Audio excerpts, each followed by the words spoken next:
for Roger's partner. We have a medical emergency for Megan's kid. Both of them are going to still try to show up, but they will probably be late. Roll call. Chair Dave Davis. Here. Vice Chair Ken Saxon. Here.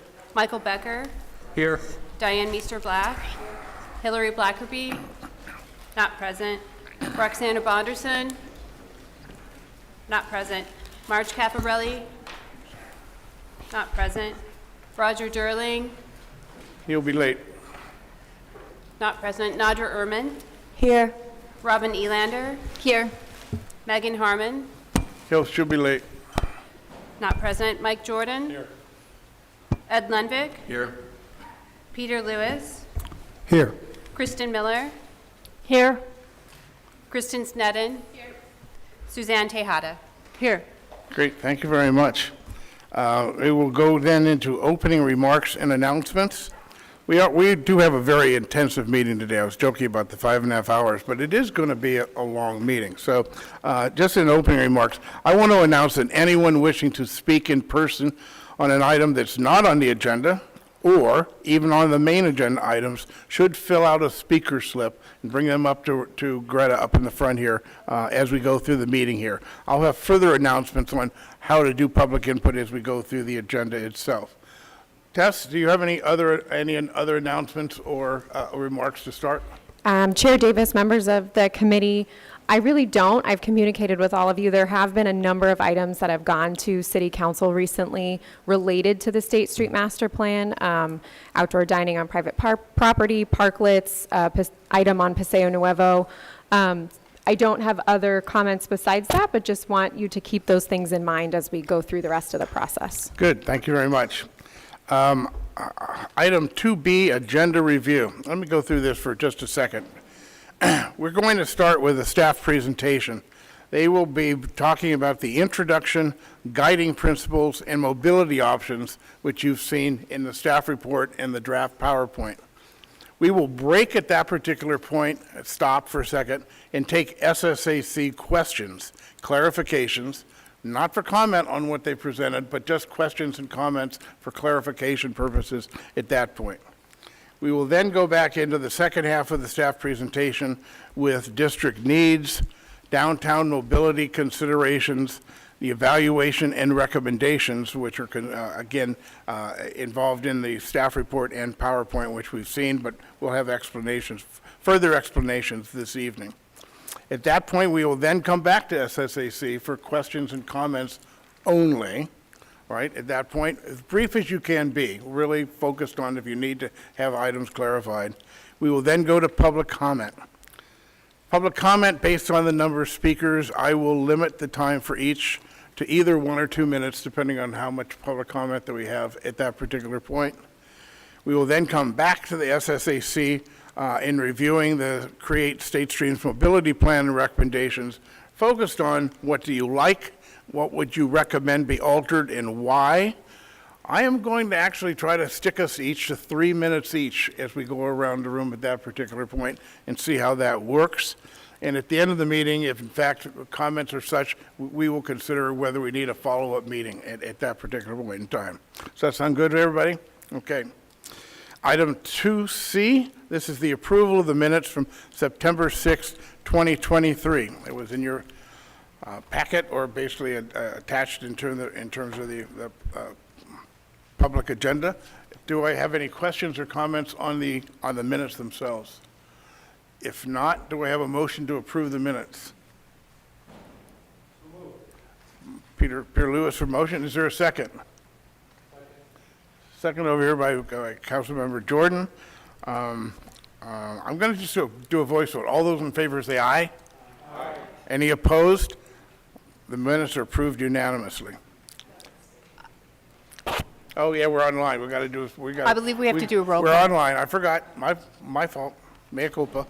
Okay, Greta, would you do a roll call there? Yes. Diane Meester Black. Hillary Blackerby, not present. Roxana Bonderson, not present. Roger Durling, not present. Nadra Ehrman. Yes. Robin Elander. Yes. Megan Harmon, not present. Mike Jordan, Yes. Ed Lenvig, Yes. Peter Lewis, Yes. Kristen Miller. Yes. Kristen Sneddon.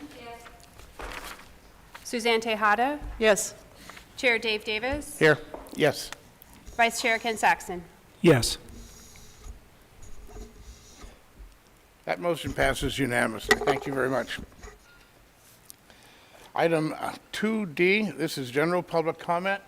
Greta, do we have anyone who wishes to speak under general public comment? We can call for the audience and online if you want to raise your hand. Chair Davis, we do have one member of the public that submitted a speaker slip for general public comment in the room. If there is anybody else that would like to submit for general public comment prior to the agenda item, please do so now. The And just speaker- just a comment, Tess. This is general public comment for items not on today's agenda. And we're looking at mobility, transportation type needs. So this is items not on today's agenda. Thank you. Correct. So the first speaker will be Marilyn Loperfeld. Does this come on? Okay. Good afternoon, everybody. My name's pronounced Marilyn Loperfido. I'd like to thank you all for all this hard work. I'm here speaking on behalf of the Santa Barbara Arts and Crafts Show. I'm a 43-year member. I've seen all the comings and goings and all the different aspects of business, the highs and lows. In regards to the project, what I just wanted to request is that somehow we incorporate or think about the effect of the Arts and Crafts Show general public traffic when it comes to Sundays, because we are seeing a very negative attendance on Sundays at our show. And because times are really difficult, it would just be really great if somehow we can be partners or held in your thoughts somehow. The other thing is, it would be really cool if the new bus that's doing the circle through the Funk Zone and back up downtown, if it could go the other direction so it didn't take people away from the show, but that it brought them back into the show. And then there was something else. Shoot. Anyway, I think this is great. I'd like to give my contact information to the recording secretary later on, and I'd really be open to any texts or discussions that we could have. Sorry, I always get nervous. Thank you. Thank you. Greta? Yes, we do have one raised hand.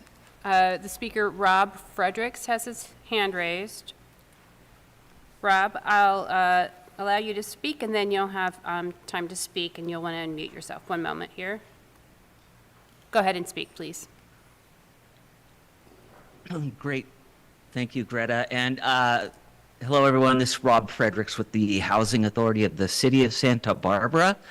I just wanted to thank you all for your great work on looking out what we can imagine and do for State Street. And the reason I'm making public comment today is I want to let you know that we are so close to finishing our 821 State Street studios, the old Sur La Table building on State Street, 14 studio units.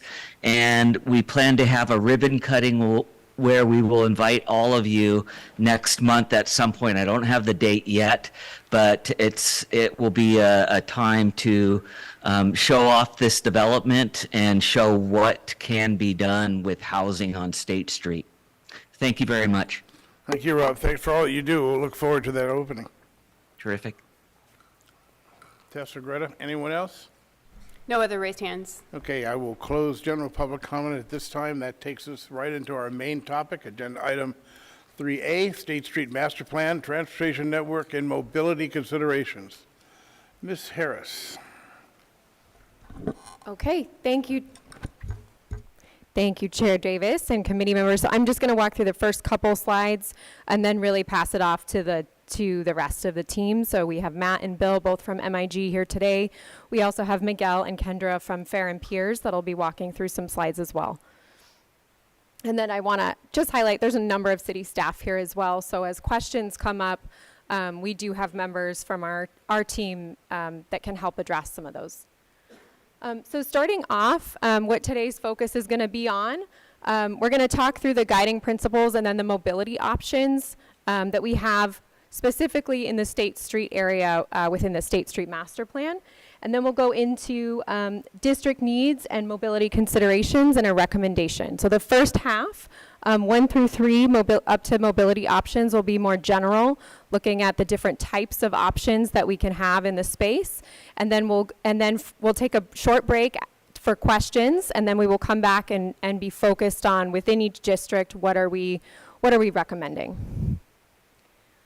And so this is the schedule. This is where we are in the process. We're really focusing on refining concepts and ideas for downtown, and then we will go into a discussion around policy and then phasing, implementation, and management. And those all really will help sync together what each of the districts represents and then what the full space can be when we put it all together. So a quick recap of the last meeting that we had. This was really setting the stage and providing some insight into what we should be thinking about when we're thinking about the different trade-offs for our downtown area. So recognizing that we have 80 feet of space, and it's a finite area of space, and there will be trade-offs that we have to consider. We can't fit everything in that space. Recognizing that more residents are likely to live and work downtown in our future, and that's only highlighted, or that's in particular highlighted by the communication recently regarding Paseo Nuevo and a potential for future development there for residential units. And then recognizing the location of the north-south bike facility and how that affects space and what that looks like in the overall master plan. So we'll be talking about the various alternatives to driving as well as driving during this presentation. This map was shown to you during the September 6th meeting, and we wanted to highlight it again. The dark pink highlights the area in the center as a general 5-minute walk area, and then you get into a 5-minute bike ride, and then a 15-minute bike ride zone. So recognizing as there's more people in the downtown space, as you bring in more residents and tourists, how far are people likely to commute before they might get into a vehicle? So today's focus is really going to be about layering the different mobility concepts into the district. So we're exploring that 20 to 24 feet of mobility space that we left blank purposely during the August 21st meeting when we talked about the 3 different districts. So this is the moment where we're really going to start filling those pieces in. And this is what we want to gather your feedback on. So at the end of the staff memo and at the end of this presentation, we'll open it up for comments about what you like in the recommendation and what you hope to have changed or what you want to see changed and why. And really, with that, we're wanting to understand an overall approach to the mobility space within the 20 to 24 feet zone, recommendations for each district and how you feel about the different districts and what's being recommended, the physical design and infrastructure, and then the operations and management of each of those spaces. And we're looking at guiding principles. So there's 8 up here. And really, with each of the districts, along with the overall space, we're wanting to measure against these different principles that have been identified in previous meetings to figure out what is the right fit for each of these districts. And you'll see that in the evaluation criteria tables that we have within each of the districts later in the slide as well. So I'll pass it off to Matt now, and we'll walk through the mobility options. Okay, first let's make sure this works and that, you guys hear me? That's reasonable? Okay, great. Oh, perfect. So what we want to walk through first is a series of mobility options, and you're going to see like a little eye level rendering and then a more action on a diagram for 4 different options. I'm going to be clear that those aren't meant to be in any particular spot. They're sort of typical. And then after this section, we'll go through each of the districts like we did back in August and talk about how each of those, a recommendation for those types in each district. So we're talking first about 4 mobility options that range from sort of more placemaking focused to more dedicated mobility focused. The first one we've termed fixed pedestrian promenade. So like I said, the first view we've got here is just a street level or eye level view. We've deliberately taken all of the people and most of the furnishings out because we want to make sure you see the actual physical infrastructure elements of it. We would hope that it would be full of people when you build this. So this first one, fixed pedestrian promenade, basically is the all pedestrian space. You can see the 20-foot, still needs a fire lane in there, which is sort of designated through that, and would be a space where you couldn't put any permanent amenity, but could be a place for strolling and walking. A 10-foot pedestrian walkway on the side. In the last meeting, we talked about the 8-foot and the need to make that a little wider, so we've assumed 10. That could get larger if we need to. And then the sort of more diagrammatic view, so what you see here is, the 10-foot walkways on either side, the sort of gathering and performance spaces, as we talked about last time, conceptually would be sort of connected to where the Paseos connect to State Street. So that's a good sort of node to emphasize for sort of that gathering and performance is something we heard from the public back in the survey. And then some smaller amenity spaces as the sort of promenade shifts around to create different types of small sort of garden rooms. So that's the first one. And then you'll see for each of them on the side, the elements and then little circles with pedestrian, bike, car, and shuttle. So we want to talk about them in a few ways. What are the elements of them? How adaptable for different types of mobility can they accommodate? And then how accessible are they to everyone, to all users? So this one, only the green, or the pedestrian circle is sort of highlighted in green. That's meant to denote that you could have pedestrians in this. The outlines mean you could not include bikes, cars, or shuttle in this. So it's a purely pedestrianized space, which means it's easily accessible for barrier-free movement for anyone that wants to come in there. The second type is what we're calling the multi-purpose promenade. And this is, many of the same elements. You see the 20-foot fire lane, the pedestrian walkway, the movable elements, in this sort of plaza space. You can see with the darker tone that's connected to the Paseo entry. And there's a couple other key features in here that we'll talk about. There's a 2-foot textured band. We can't model and visualize texture, so that's what that would need to be. And then a contrasting color between the walkway and the promenade space, and that is to help delineate it for the potential to add different forms of mobility into it, to make it multi-purpose.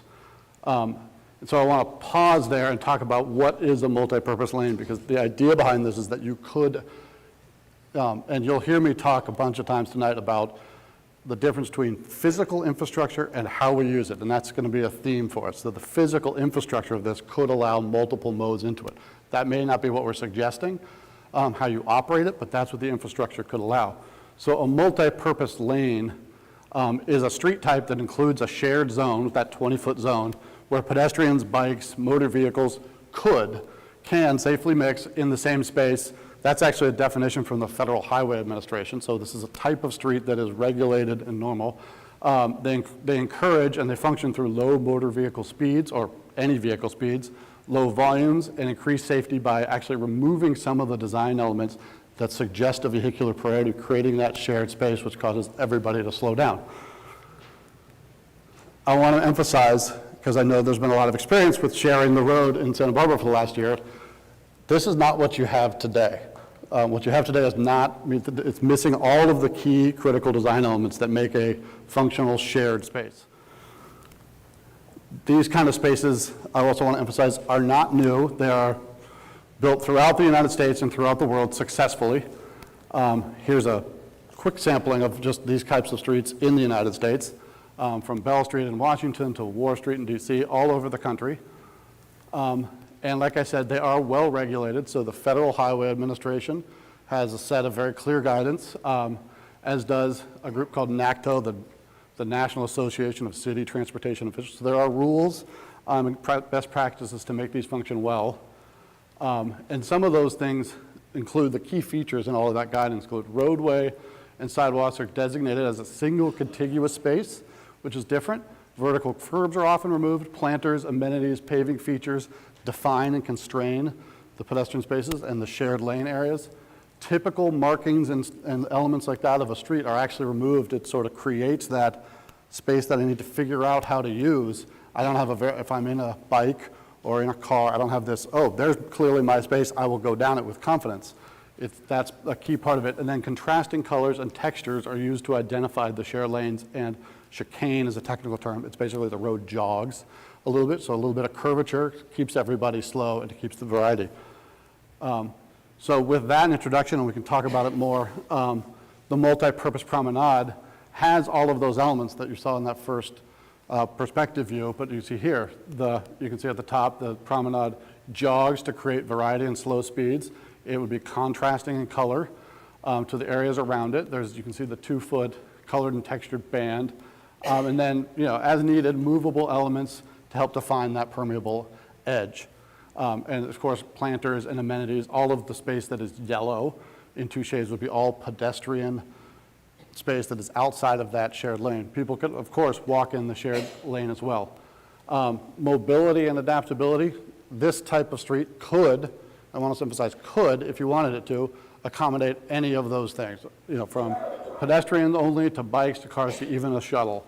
And it is accessible to, welcoming to for all free movement for all users. So with that, the third version, as we sort of go towards more separated, more delineated mobility, it would be called, just called separated bikes. So this is, you see the difference, a 2-way bike lane is inserted into the 20-foot fire lane space with a 3-foot band, the white zone there, sort of buffer zone at the edge of it. The planters and other things on the far side of the view are buffering the other side. We're sort of taking advantage of the things that are already there. That buffer zone could be flat, but would probably be recommended that it has some raised elements to help really define it. But those raised elements need to be no higher than about 6 inches, so a fire truck can drive over it, because this is still our emergency lane. A key aspect of this is because that is a designated bike lane, which will encourage, by being separated, higher biking speeds, we need to define ADA accessible crosswalks across it. So the permeability of the street as a whole in this type of street is reduced because you've got a designated lane through it. So you have the crosswalk there with all of the things that come along with the crosswalk. The diagram of it, you can see many of the same elements in there. You can see a couple images at the top, what could be in that 3-foot buffer zone along the edge of it, whether that's a small curb or those little things which are often called armadillos, or others, or shrub beds on the other side as well. Mobility and adaptability, this option here could accommodate pedestrians and bikes, but could not accommodate cars or a shuttle. There's no space for them to go in that 20-foot, it's all consumed by the bike lane. Another key in this is that service vehicles, I think the general thought has been service would occur in the mornings before it's really open. Service vehicles would have to actually drive in the bike lane, which would be a clear conflict.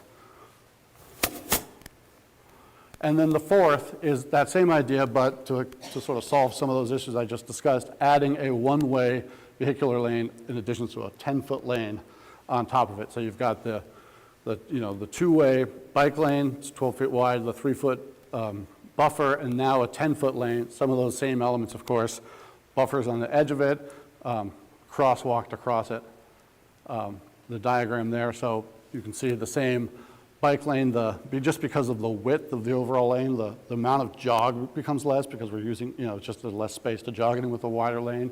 There's a 1-way vehicular lane, which means from a mobility and adaptability standpoint, cars, pedestrians and bikes certainly can come through here.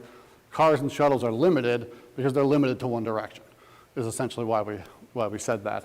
And a little nuance to that, if you had a service or a drop-off utilizing that lane, it could clog the lane. So we might need to create pull-offs for loading in certain spaces along the street. Otherwise, you could have a, whatever truck or Uber or whatever it is sitting there and congesting the whole space. It is, is accessible to all, but, access across it is limited to those defined crossings, just like the last one.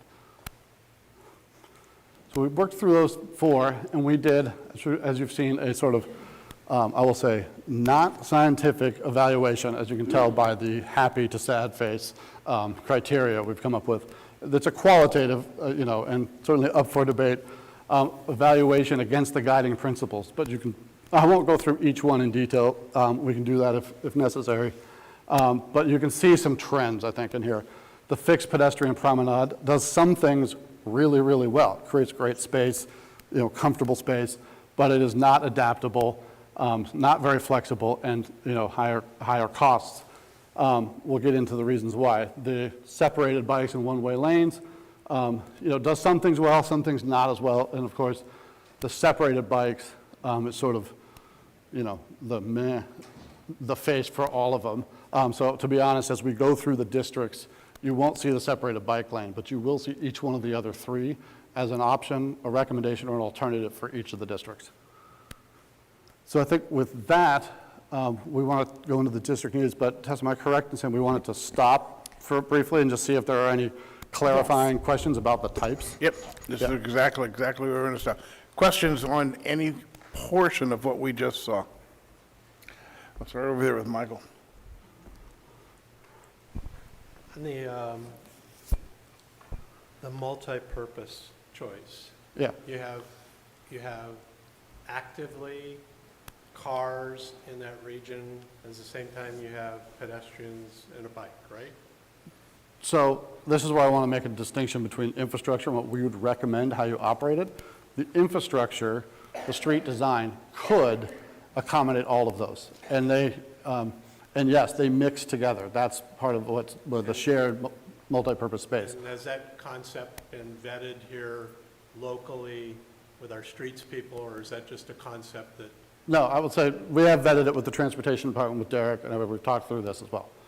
Okay, Yeah. thanks. And I will say, when we get into the district recommendations, there'll be a difference between what you could put on there and what we recommend how you use it. The I key get is that. the adaptability. Yeah. What I'm sensitive to is ideas being put up there that are non-starters Right. with transportation or streets. And so I just want to make sure the ideas that we're seeing don't have to be in another argument later on with staff. No. Yeah, Derek's here, he'll let us know if we step out. Diane? So 2 questions. The first one is, on separated bikes, you said service vehicles in the bike lane in the AM would be a clear conflict, but on a multi-purpose lane, they're going to be using that same space in a shared way. I don't get it. That's I don't a fair understand the point. I difference. think the difference, is just the designation of the bike lane. But you're right. In the morning, if a service vehicle parked there, right, a biker would have to sort of go around it. But the biker is sort of welcome and invited to use the entire space and move slowly through it. Wrong way.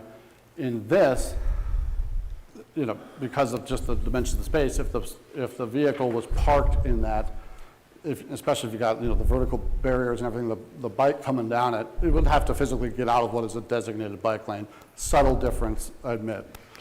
And then, Derek, did you want to add something to that? I saw your hand come up, I thought. Oh, I was hallucinating, okay. and then on the multi-purpose lane, can you just go into a little bit more detail about what the design elements are that distinguish it from what exists today? Yeah, absolutely. Let me go, sorry, I'm going the wrong direction. I'm tempted to go to our, can we go to the appendix slides? We have just 4 or 5 pictures of other, types of, examples of this type of street.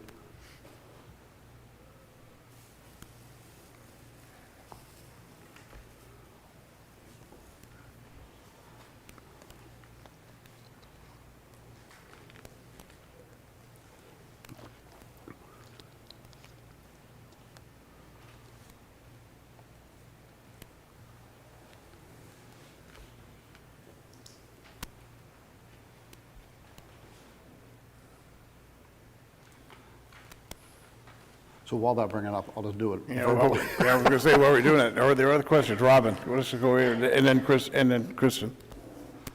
Robin? Also regarding the multi-purpose promenade example, could you speak a little bit more to the specificity of what types of things might need to be done on a daily basis to make that space function? Sure. I think you'll see in some of, when we get the slides up, there's some instances where the people managing it, the physical infrastructure uses to get to your question. Oh, there we go. So I'll answer both of you. We'll talk through both. So you can see some of the elements here, and I'll admit they're subtle, but they're effective, right? So you see the traffic lane over there, that entire space where the cars are to where these people. I'll hold. Yeah. So much for the ideas of moving on. Matt, do you want to talk a little bit, just while we're pulling it up, maybe Yeah. a bit of, on the question of the difference between, I think I had heard one of the questions of sort of what we have today versus, maybe Yeah. go into that a little more? Yeah, so what, yeah, what I think this that's is good, yeah, right. What you have today, right, is basically a street that we've just pulled the vehicles off of and let everyone use, right? So you have all the elements of a typical street, the sidewalk, the street trees, the curb, and then 38 feet of sort of space, right? And sometimes there's a, the restaurant patio, the parklet in there. But none of these other tools that we're going to talk about that help delineate and slow people down in that space. So I think, in some sense, it's a bit of a, I didn't say it, almost a free-for-all in that space because there's none of this even subtle definition, right? And sort of Kendra and Miguel, if you want to chime, please do. So what you see in here, from the car to where these people are walking, the guy in the light blue shirt on the left there, you can see that there's a dark gray paver, highly textured, so a little rougher texture that keeps things slow. There's a subtle delineation in there of the white band that's helping define where the cars are, and you can see they're actually following that definition. At the edge of that whole shared zone, where the guy in the turquoise is, he's actually walking on sort of a darker element there. That's I think it's a trench drain, basically a linear drainage element, but it also is a visual delineator of the space. And so those people, and there's half a dozen of them or 10 of them there, clearly are comfortable walking in that shared space with the cars because all of these clues are keeping the cars slow.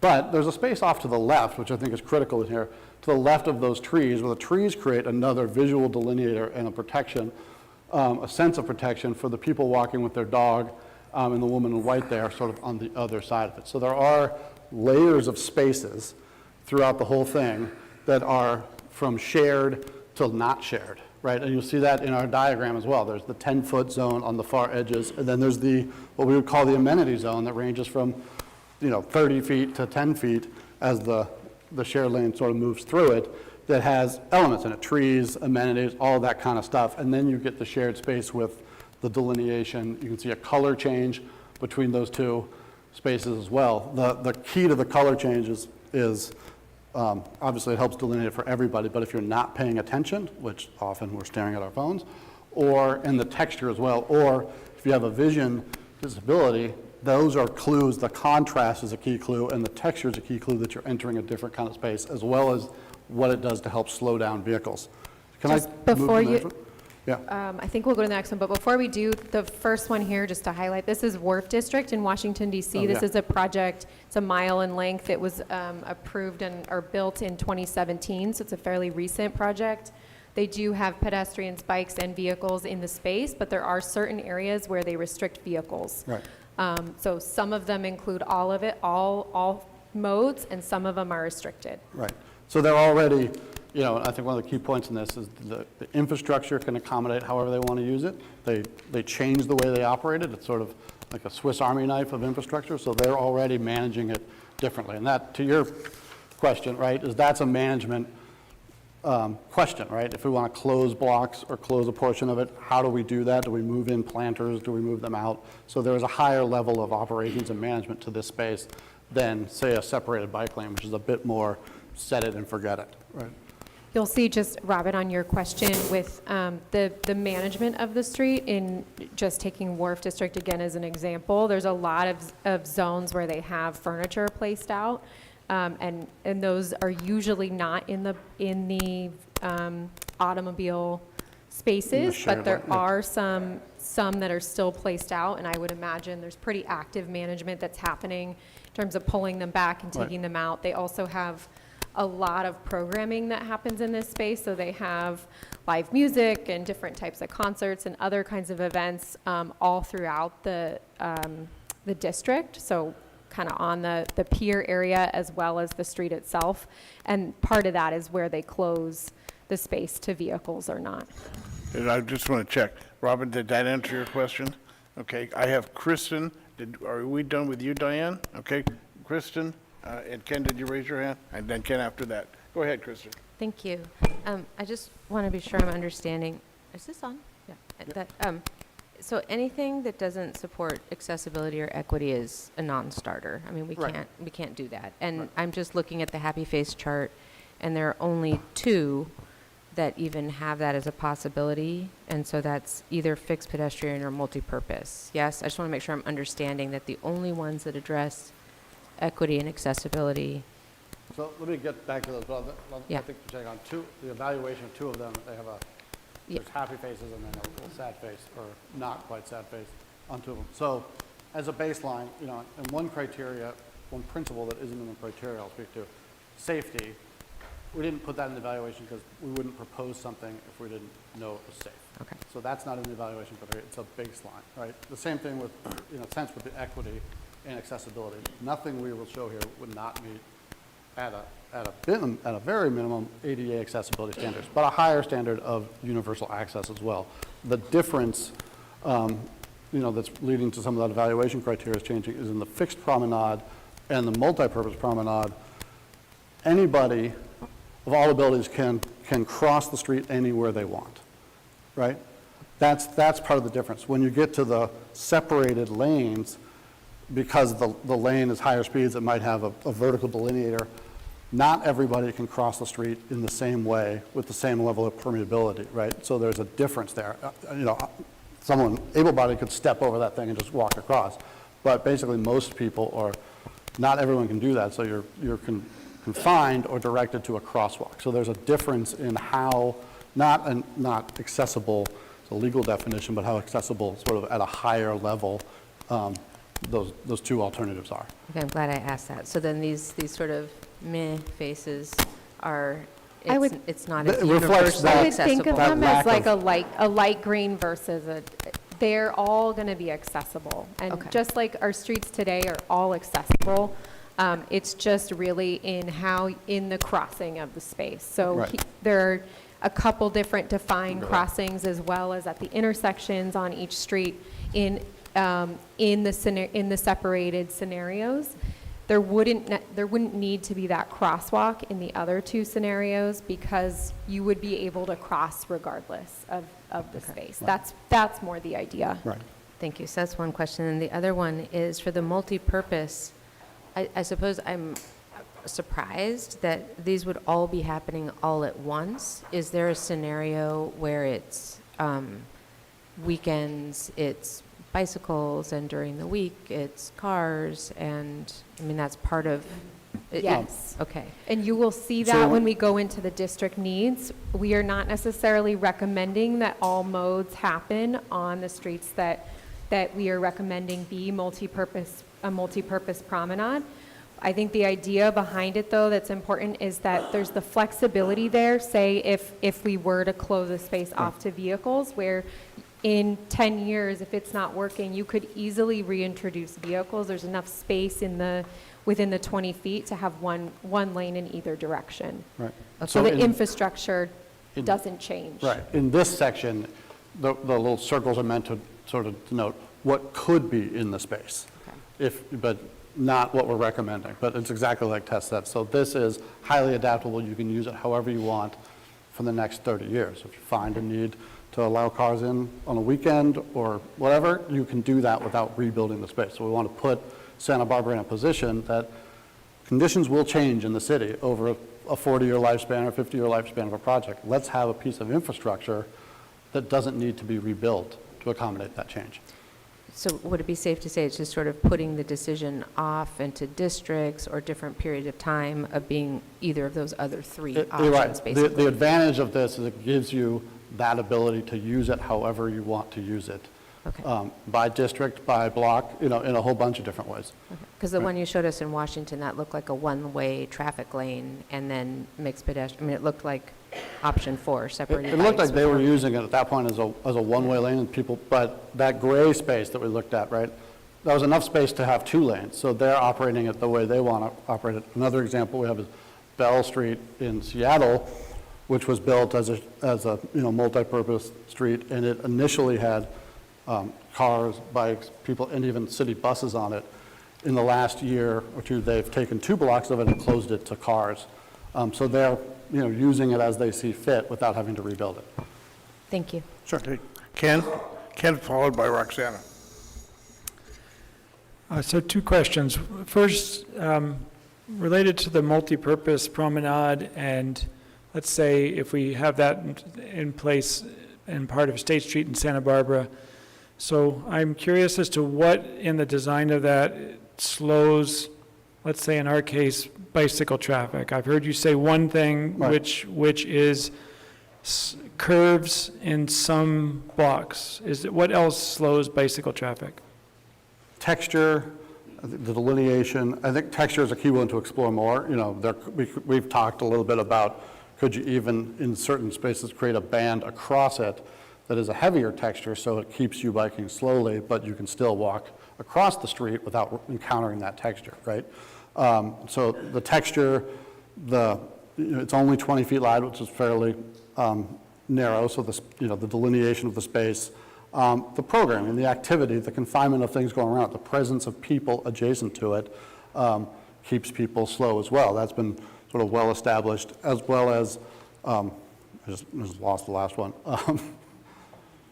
Oh, well, yeah, and you mentioned the jog. The curve is another sort of key tool to keep speed slow.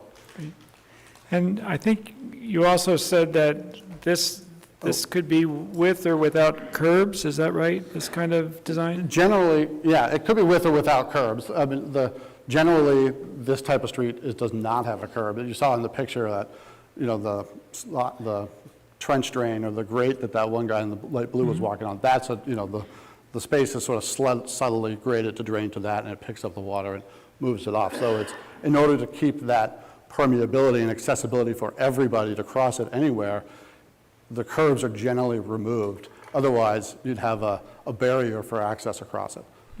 Thank you. Roxana. Thank you so much. I have a couple very quick clarification questions, and the first one is with regard to what you just responded to here. You're talking about, let's say, horizontal versus vertical. So if a bicycle is going down lengthwise, is going down vertically, I'm just using that as a term to be on the same page. The long way. And you're providing some textures, and you're saying horizontally those textures wouldn't conflict with someone crossing. Does that texture simply remain in the area designated for bicycles and doesn't exit out, so somebody walking or pushing a stroller won't be affected by that vertically? Right, let me go back to that, this. So back to some of those things we talked about. The first layer of this is what in the FHWA guidance they would call the comfort zone, right? And that's the 10 feet on either side.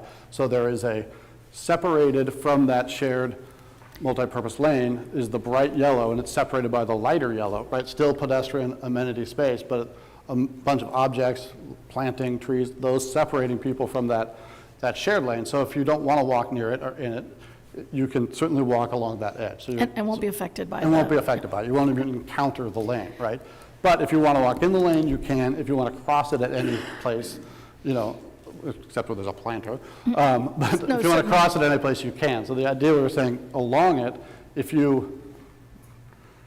doesn't have a thing, but if you're moving, like you said, that way, we could put texture across the street that way. So as you bike down it, like if I was going down the street this way, if the texture ran like this, I'd encounter it as a biker. Hope it would slow me down. But if I was crossing the street, I'd still have a whole bunch of different places where I could cross it and not encounter that. So it's still permeable, but it worked to slow people down. Completely.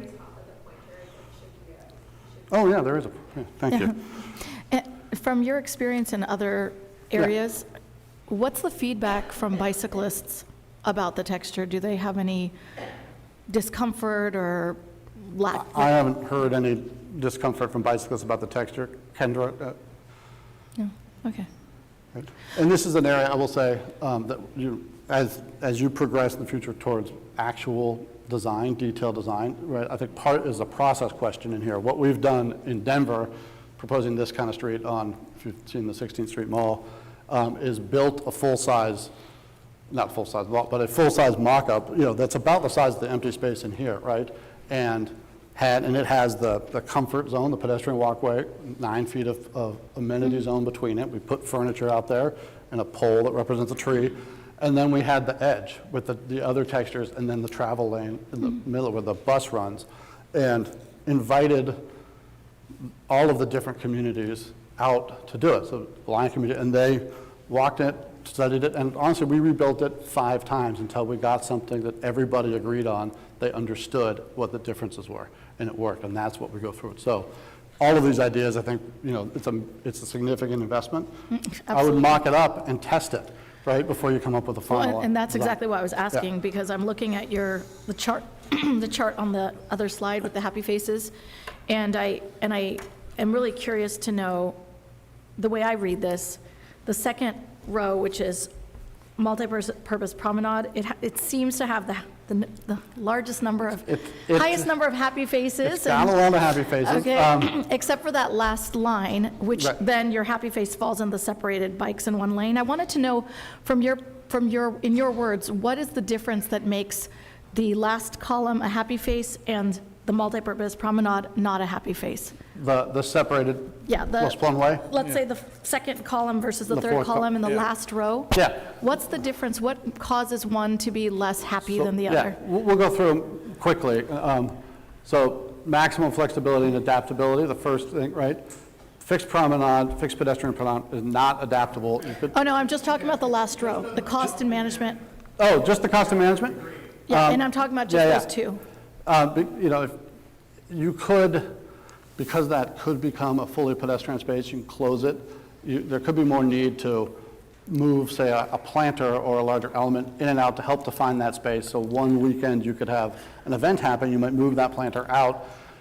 On So it's more- a situation where you might want to allow more mobility in there, you might move that planter back it's in more to help define costly it. to have that. So for the downtown association, that's a higher level of management Mm-hmm. that's required. Yeah. I think about it as a separated bikes and one-way lane is likely not going to have that much programming or that Right. much Right. different use. Less You're space usually to going to program. have you're going to have that. In the other two, in the fixed or multi-purpose promenade, you're going to have different areas where you're likely going to be doing more. So some areas where you might have more programming, and that's going to require a different type of management. Thank you, Tess, I appreciate the explanation. Thank you, Tess, for helping. Okay, great.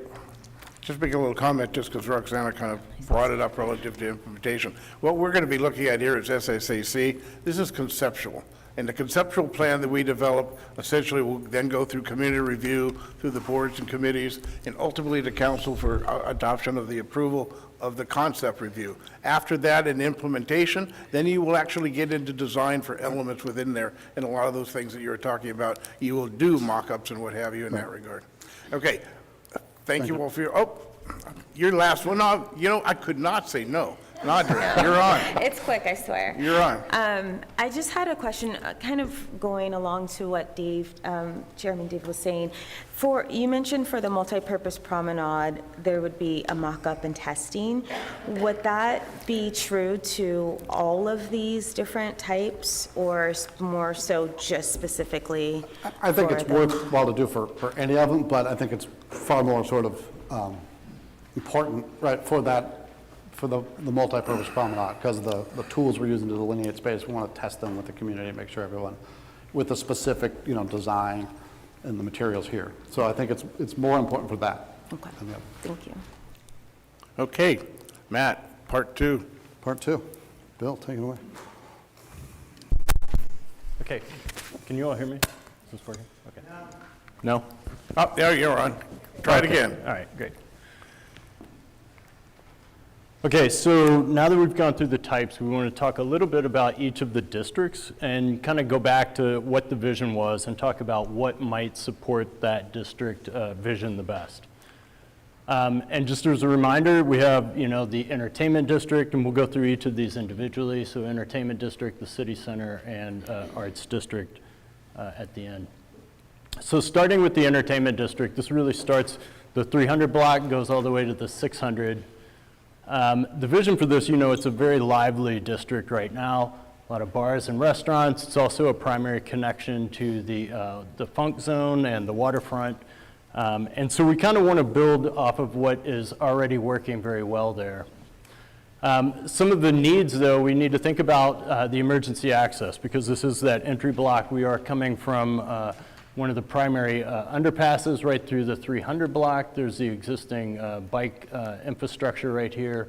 And then thinking about the emergency access through here. So we have the one-way streets along Gutierrez and Haley.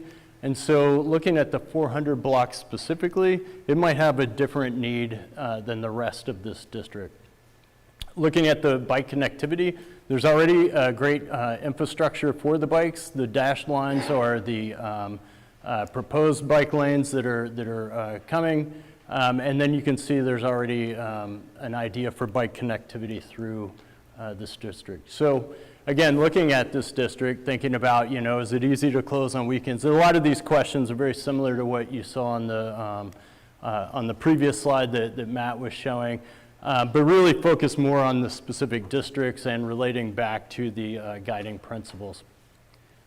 And you'll see some very similar trends here as well with the multi-purpose and the separated bike lanes plus one lane. So looking at the 400 block again, this is something that's still under review, but we know that we will need most likely two-way lanes through here, again, really relating back to the emergency access. And then starting to define the spaces, we still have the 10-foot zone. We have some amenity zone along there. But once we add those two lanes in there, we're going to need some separation and buffer zones. So you see some of the buffer there. That's still under review. But the 5 and 600, our recommendation is the multi-purpose promenade. And what you'll see here is you'll see the comfort zone, the amenity zone. You see that defined multi-purpose zone through the center, and then repeated on the other side. And again, when you look at that section, we're trying to keep this one a little bit more equally spaced between the buildings. And what you'll see is you end up with about 60 feet that's really dedicated to pedestrian space, pedestrian amenity space, 30 feet here, 30 feet here, and then this zone through the middle. Again, you're seeing the different colors here to just designate what those zones are, but the way it's actually designed is it would be a pretty porous space, like there would be free pedestrian movement through this space. And so this is the block configuration. You can see the amenity zone, the pedestrian space. You can see some of those designations between that amenity zone and where that shared space is. And then the other side of the road, you would have similar. And within this zone, this is going to be primarily bike and pedestrian movement only on these blocks. So as an alternative, if you start to separate those spaces, and going back to some of the discussion we just had, as you start to separate spaces, you start to change who's prioritized in that zone. So when we're in the multi-purpose zone, even though you're allowing bikes through, the priority is the pedestrian through that zone. There's no designated space. Once you start to designate some of these spaces, people will move through those spaces a bit differently. So if we designate a bike zone, people are going to bike a little maybe faster through those zones. You're going to add some conflicts with crossings. If you've ever gotten out of a bus in like Copenhagen and stepped into the bike zone, you know how frightening that can be. And so as we start to designate those spaces, it would make sense to consider as an alternative having the full one lane allows access through, it allows deliveries, and you've already defined these zones so that it basically confines the pedestrian amenity zones to the edges, and then you have that other movement through the center. And then you have to start to add the infrastructure to separate those spaces as well. And this is what that might look like. So again, just reprioritizing the spaces. You designate the bike lane, the roadway, and then the pedestrian and amenity space. Just, Bill, before we go into the city center, I just wanted to highlight on the, yes, on this one and then the prior one. So this is the alternative. This shows 50 feet of the 80-foot corridor of space as pedestrian-oriented space. So you'll see if you take out the bike lane, which would be 12 feet plus the buffer, that gets you to 15 feet, and then the one-way car lane. When you take those items out, you get, as well as the car buffer, you get about 50 feet. The one prior to it, so the multi-purpose promenade, similar, you get slightly more because you don't have that buffer between the car lanes, so you're getting 60 feet out of the 80 for the pedestrian space. So that's the sort of peachish and yellow colors, and you'll see that throughout, as well as a note of how much pedestrian space. So I just want to make sure people are recognizing that component as well. Yeah, and I would say too, that's pedestrian-specific space. So in this one, you could still move as a pedestrian through this space. It's just designated as more of a shared multi-purpose space, yeah. I'm sorry, are we doing questions I think right now? let's go through all Sorry, of the okay. Let's districts, go and through then and we'll do take the questions after questions that. at the Sorry, end. hang on to your questions I there, may Robin. jump in, but I'm going to have everybody hold their questions. Okay, all right, understood. Okay, moving to the city center. So again, you know, this is a great opportunity, we think, is to create sort of this gathering space in downtown. We've talked about it being sort of the civic space. It really connects to the Paseo network, and there's a good opportunity to work with the De La Guerra redevelopment in that area, and think about this more as a sort of a park-like space in a way, like a gathering and event space. And with that, you know, we think that it's a great opportunity to think about prioritizing pedestrians within this zone. But there's a few things that come with that.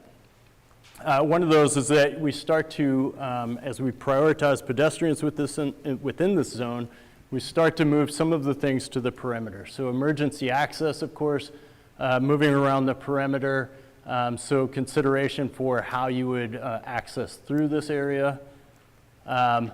You see the transit as well, so transit stops would be on the edges, so getting people from transit stops down, maybe using microtransit or others. And then the bike connectivity, which we'll talk about again here in a second. So thinking about how we prioritize pedestrians and still allow bike movement through this area. And so as you start to see, as you move things to this perimeter, you really start to develop more of a core zone right here that connects to De La Guerra and Paseo Nuevo. So again, similar trends through here, looking at how the space is activated, service and loading within the zone. And then one thing that you'll see that's different here as well is that we start to add the meander here. So in the entertainment district, we were really trying to give equal space to either side of the road for amenities and activation. In this one, we want to meander that zone to create a different feel for it as well, and to slow some of the movement through here. And this, you can see, you know, the amenity zone, pedestrian zone. Again, when this is multi-purpose, you can see, you know, these gathering zones that connect some of these key corridors from the Paseo network as well. So this is what that would look like, and then you can still see the line there for where that zone would be for the multi-purpose path. And then in the alternative, if you did that as just a fixed promenade, that might go away. But what you've also done is started to limit some of the mobility through this area. So you can see there's not a ton of difference outside of the bikes would be removed from this area. But, you know, as we start to make this a pedestrian-only zone, we need to think about then how we deal with bikes through this area as well. So we have Kendra and Miguel from Fair and Piers, and I will turn it over to them. Well played.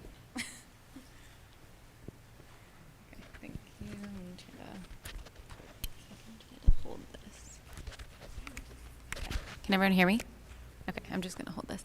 Okay, so I will just kind of mention again to start, or not again, but I think it's kind of been alluded to, that State Street is a key spine in the bike network, not only for families, well, a big part of it is kind of families trying to access the beach, and other people who are trying to access the beach. If you compare other parallel routes that do cross 101, like Garden, Castillo, and Cabrillo, State Street's really the most comfortable crossing of the 101. So because of that kind of desire line, and also the fact that State Street itself is a destination, you know, you kind of can't get away from the fact that State is a important part of the bike network. So if we were to close a few blocks of the core to pedestrians only, we need to think about not only routing bikes off of State, but also getting them back on to State, again, to kind of continue that connection to the beach. So if we think of what makes an effective reroute for bikes around the core, we want it to be kind of clear, clearly signed, intuitive, and comfortable. The type of people who are going to be on State in the first place are going to be looking for something that's comfortable, kind of maintain that same level of not as much interaction with vehicles, for example, so minimizing conflicts, and just being really an intuitive reroute. So we did look at two different options for routing bikes around. We looked at 2 one-way facilities on Anacapa and Chapala as kind of a couplet to get around this core, and then also a 2-way facility on Chapala itself. So again, kind of going back to what makes the most intuitive reroute, it's easier from a wayfinding perspective to have everyone going to the same street on Chapala. So from that perspective, it's kind of easier to reroute people on Chapala when you compare it to the 2 one-way streets where when you come from one direction, you may have to go up, the other direction you have to go down. So just not quite as intuitive. And then we also, when you think about the number of traffic signals that would need to be modified, again, there's a fair amount of modification that would need to be done to give bikes priority through the intersection if you do want to achieve that same level of comfort to minimize conflicts with vehicles. So we have 8 traffic signals that would be impacted with the 2 one-way facilities, and only 5 if we just have the 1 facility on Chapala. And then we did look at driveway conflicts. There's a fair amount of driveway conflicts on both of these parallel streets. By focusing on Chapala, we're able to avoid all the driveway conflicts on Anacapa, and then we can also focus the facility on the south side of the street on Chapala, which avoids the more high-intensity driveways that are on the east side of Chapala, which are the driveways that are accessing the parking garages. And so you have not only just a higher number of trips going in and out of those driveways, but you also have visitors and just, you know, a lot more conflict at those driveways. So that's kind of another reason why we focused on Chapala in this scenario. Miguel, and so actually because of that, just, you know, because there are still driveway conflicts on both Chapala and Cano and Perdido, we did feel like it was important to assume that the facility itself was raised to sidewalk level to prioritize bikes moving across those driveways. I want to take these 2. I'm going to pass it to Miguel for the last 2. Would you mind just driving? Yeah, for sure. Thank you, Kendra. So what you have here is a rendering of what it might look like if we were to move forward with this reroute. We started at Cañón Perdido, again, for some of the reasons that were described. Carrillo wouldn't work very well. It has 4 lanes. It has access to the freeway. It's much busier, has much higher volumes. So we start on Cañón Perdido, which is a currently designated route in the bike plan. We would make an upgrade to that with buffered bike lanes, which would get rid of the loading areas that are there currently. We created what's called, often referred to as a protected intersection to help the bicyclists of all ages and abilities get across. And then you would continue the bicycle facility 2-way elevated, as was said, on the west or south side of the street, depending on which direction you're looking at. By doing that, we largely achieve that by going to 1 lane of travel in each direction and removing some of the parking and loading, by removing a lane of travel and retaining parking and loading on the side of the facility. So there's still some of that would need to go away through design reasons, like at driveways, to provide the visibility, but you are able to maintain one lane in each direction, the two-way bicycle facility, as well as some parking and loading. Next slide, please. So here's a summary of several of the considerations that we talked through for both Chapala and Cañón Perdido in effort to create that low-stress connection. In terms of transit stops, or thinking about conflicts, what would the design need to think about? How many vehicles or transit stops are we interacting with? There aren't any transit stops on Cañón Perdido or on this side of Chapala. We thought about the driveway conflicts as well. There are a few there, but as was described, we feel like it's the sort of the best of the options in terms of the number and intensity of the driveways on the other side, which serve the larger parking structure, so there's going to be used more frequently. And then in terms of parking, loading, and impacts, again, on Chapala, we do lose some, but we're able to retain parking and loading spaces there. On Cañón Perdido, there's no existing parking there. It's currently used as loading, and that would be replaced with a buffered bike lane. So some of the major takeaways here are that driveway conflicts and volumes on this street are higher than they would be if the bikes proceeded on state. There are some losses of on-street parking and loading spaces, and it takes a level of investment to create that low-stress parallel facility detour that we've been talking about. We're estimating around 10 million. So for these reasons, the ultimate recommendation is to maintain a bike connection through the core with the multi-purpose promenade, and instead take that level of investment and use it to build out your bikeway network, which would help provide the connections that may provide an alternative to State Street or help travelers get to other destinations in the area.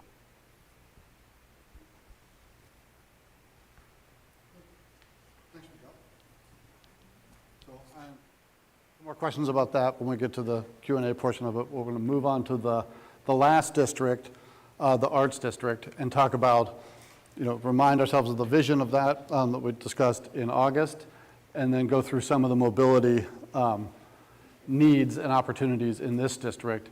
I think, as we've talked about and heard many times, I think the first and most distinguishing mobility need in the Arts District is to provide event drop-off at the Granada and Arlington, the theaters, and possibly even the Art Museum, at all of the sort of cultural destinations that make up the Arts District. They need drop-off right in front of them. So that means we need to have the ability to allow cars to come to the front of those spaces from time to time. Beyond that, there's some interesting characteristics of the Arts District. If you look at where the transit map, the buses come through, this is showing literally all of the lines, like a London subway map. But you've got the transit center down in the, off of Chapala in the 1000 block, and then multiple lines with stops all around the perimeter of the Arts District. There's far more transit in this district connecting than there are in either of the other two. So that means there's some gateway opportunities when a large volume of people connect from those bus stops or transit center and move up from the, through the 0 blocks to State Street. So there's a opportunity and some important key pedestrian connections as bringing people into State Street. Again, the bike connections, Anapamu is a planned and key bike connection that goes all the way up, far to the west. So that's a key connector into the district. Going north through the 1300 block, and obviously north of that, beyond Sola, there is the existing bike lane on State Street, so that's coming in. And then the possibility, the dash line is basically, how do we want to accommodate the connection through the district? And then parking and the Paseo network is another interesting, aspect of this district. The Paseo network is very robust. The little blue dash lines are how people would get from their parking garage and connect through the Paseo network out to Anapamu or Figueroa or Victoria, or through the Paseo network directly to State. And there is, as you all well know, there's 2 larger garages on the east side, accessible from Anacapa, and less parking on the west side. So more people will be coming in from there. And there's connections from those large garages, either directly to State, but mostly through the new library plaza back to Anapamu. So as we discussed in August, Anapamu has a unique role as a cross street in this district because there's one bus lane or route that doesn't go through the perimeter. It goes up Anapamu and stops right next to the Art Museum. There's all the connections from those two garages as well as the bike lane, all of those things linking into State Street through Anapamu and to some extent in Figueroa as well. Again, we've evaluated the options, specific to the concerns and the needs of this district. So how do each of these options facilitate event drop-off, at those key destinations? Do they create spaces for small performances and gatherings? So, or rotating art exhibitions, some of the activation and the sort of public life that we talked about back in August. Does the option facilitate that? Does it support multimodal connectivity, service, and of course, is it effective and easy to manage? I think, the trends are fairly similar through all the districts. Subtle difference here, but you see the results of that. We can go through it in more detail as well. So the recommendation on this is actually the separated bike lane plus the one-way lane. So you can see here, this is looking at that sort of block with State and Anapamu at the Museum of Art, the two-way bike lane on the west side with the one-way traffic lane there, the 10-foot continuous sort of pedestrian walks or comfort zones, as we talked about before, on either side. As part of that key role on Anapamu, we are proposing in here to extend and make that bike lane protected on Anapamu to sort of encourage that connectivity from the east. And then you add in, the layer and the amenities and the activation. We've got the, as we saw last time, the sort of shade structure canopy, out in front of the Art Museum to provide sort of an opportunity for activation and things there, different gathering and performance spaces connecting to the Paseo network or in other locations along there. The perspective view, so this is what that could potentially look like. You see the one-way lane, the two-way bike lane, and then the amenity spaces on either side. As an alternate, probably no surprise, we think a viable alternate is the multi-purpose promenade. You can see the difference there with the multi-purpose lane to the left, the same elements on the right side. And you can see a key aspect in there we talked about in other locations or just in general with the multi-purpose promenade. How would you manage it? And so we've shown those bollards at the intersection. Those could be, in all of the districts and blocks where we talked about the multi-purpose promenade, those could be retractable, so you could bring them up when you want to close it, bring them down when you want to allow more access. Going on, the alternative option, the multi-purpose promenade, again, you see there the gathering and performance spaces in front of the Art Museum, the multi-purpose lane sort of jogging and moving down. And then in keeping with this, the spirit of this concept, Anapamu is a multi-purpose promenade to really reinforce that connection east and west, based on all the different modes that are connecting into it. I want to be clear that it would always be permanently a two-way vehicular traffic street. It's got a bus lane route on it. We're not proposing to reroute. There are important loading activities that currently go on and need to continue to happen. So Anapamu would stay open to vehicular traffic while we think State Street in this version could be more adaptable. And with that, I want to move to beyond the districts to an overall evaluation and recommendation for the entire, we call Grand Paseo. Before we get into the specific recommendations for State, I want to step back and talk about two sort of network overarching things that would apply to either option that we're going to share with you. The first one being transit. We've talked a lot in the past about what is the circulator option and what kind of shuttle or transit could go on State Street or connect State Street to the waterfront and the Funk Zone and beyond. So the dark or the thick light blue line there that's labeled the MTD Downtown Waterfront Circulator, that is the waterfront circulator proposed by MTD. It would connect, the purpose of that is to connect larger volumes of riders between downtown and the waterfront. So it would run, with standard transit, bus every 15 minutes or whatever it is at a ADA accessible bus stop. It's more of a standard high-frequency bus. And for the reasons of the type of vehicle it is, the bus stop requirements, MTD recommends, and we agree, that it runs in a circulator on Anacapa and Chapala. But there's a second need for connectivity that we've all talked about, right? They need to connect. If I have dinner here and I'm going to go to a show there, we sure don't want me to get back in my car and drive 5 blocks and park again. And I don't feel like walking because it's been a long day. How do we connect the length of State Street?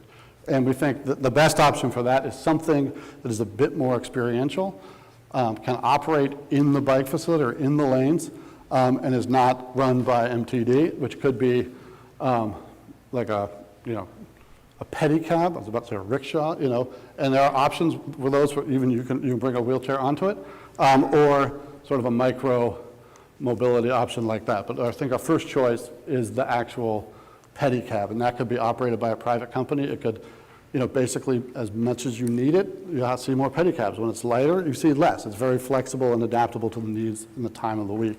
And we think would sort of not only just fit with the character of the Grand Paseo, but actually add a fun element to it. Excuse me, Matt. Do we want to hear from MTD at this point? Tess?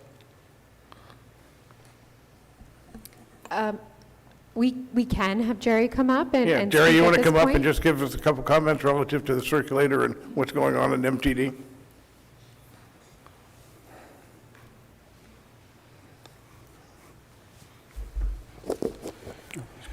Thank you. Jerry Stroud, General Manager, MTD. Just real quick, you've got our document. We gave you one page. It gave you kind of our thoughts on circulation through the corridor. Obviously, whatever you decide ultimately, we're here to serve. We're a public agency. This is MTD's transit district is the South Coast. Our transit center's right there. It's perfect connectivity. We think that the downtown waterfront shuttle that existed before provided really a priority service. It was something that was needed to connect the waterfront through the State Street corridor, and it's missing now. Connected the Amtrak station as well to the entire network. And our vehicles are ADA accessible. They kneel, ramps, air conditioning. That's really what we think is needed for the type of loads that we experienced over really nearly 30 years that we operated the downtown waterfront shuttle. And in the heyday of the 90s, in the month of July, one of the more popular months, obviously, 149,000 rides in 1 month. Even at the end, right before the pandemic, it was still nearly 35,000 rides offered or taken on the shuttle at that point. And that's when State Street was obviously, going through some situations as well with retail. But there's a need, clearly, and that's why we're trying to offer what we can with the resources we have. They're limited, but we think we can do something during the summer. Again, there's a need. Whatever you decide to do, we'll adapt. So if it remains closed, we think working around in the circular works. Whatever you do on State Street, again, we'll adapt to it and make sure we can do what we can to ensure people with disability, people that work down there, the businesses, their employees always, I think, relied on us just as much in that service for connectivity as well. So it's about the gateways that you're going to build, which excites me as somebody who grew up here. It was great to hear you start talking about all the different gateways and how it's not just the waterfront. And that was perfect in my mind, because that's really when I decided we need to step forward and start talking about the circulator, because that's what connects people to the different ways to access State Street. So whatever you decide to do, we'll be there to serve. Obviously looking for some help when the time comes, but working together hopefully to move people. Great, thank you very much. Sure. Matt, back to you. Great. And then the other sort of overall sort of mobility or need that we know that is really the same for all scenarios is service and loading. So the dash line down the middle of State Street is meant to represent timed, limited service access on State Street, as I think we've all discussed in previous meetings, meaning access available in overnight or early morning hours, and then that would close. You'd have to have access control at the intersections to make that work. But we know the FedEx truck doesn't always show up the time we want it to, right? So we need space for all of that to occur and not disrupt everything on State. So prioritizing loading, 24-hour service and loading zones at the cross-street intersections. That could be a number of things, but really we need to prioritize that service. We also know we need to prioritize drop-off or Uber or other kinds of things like that.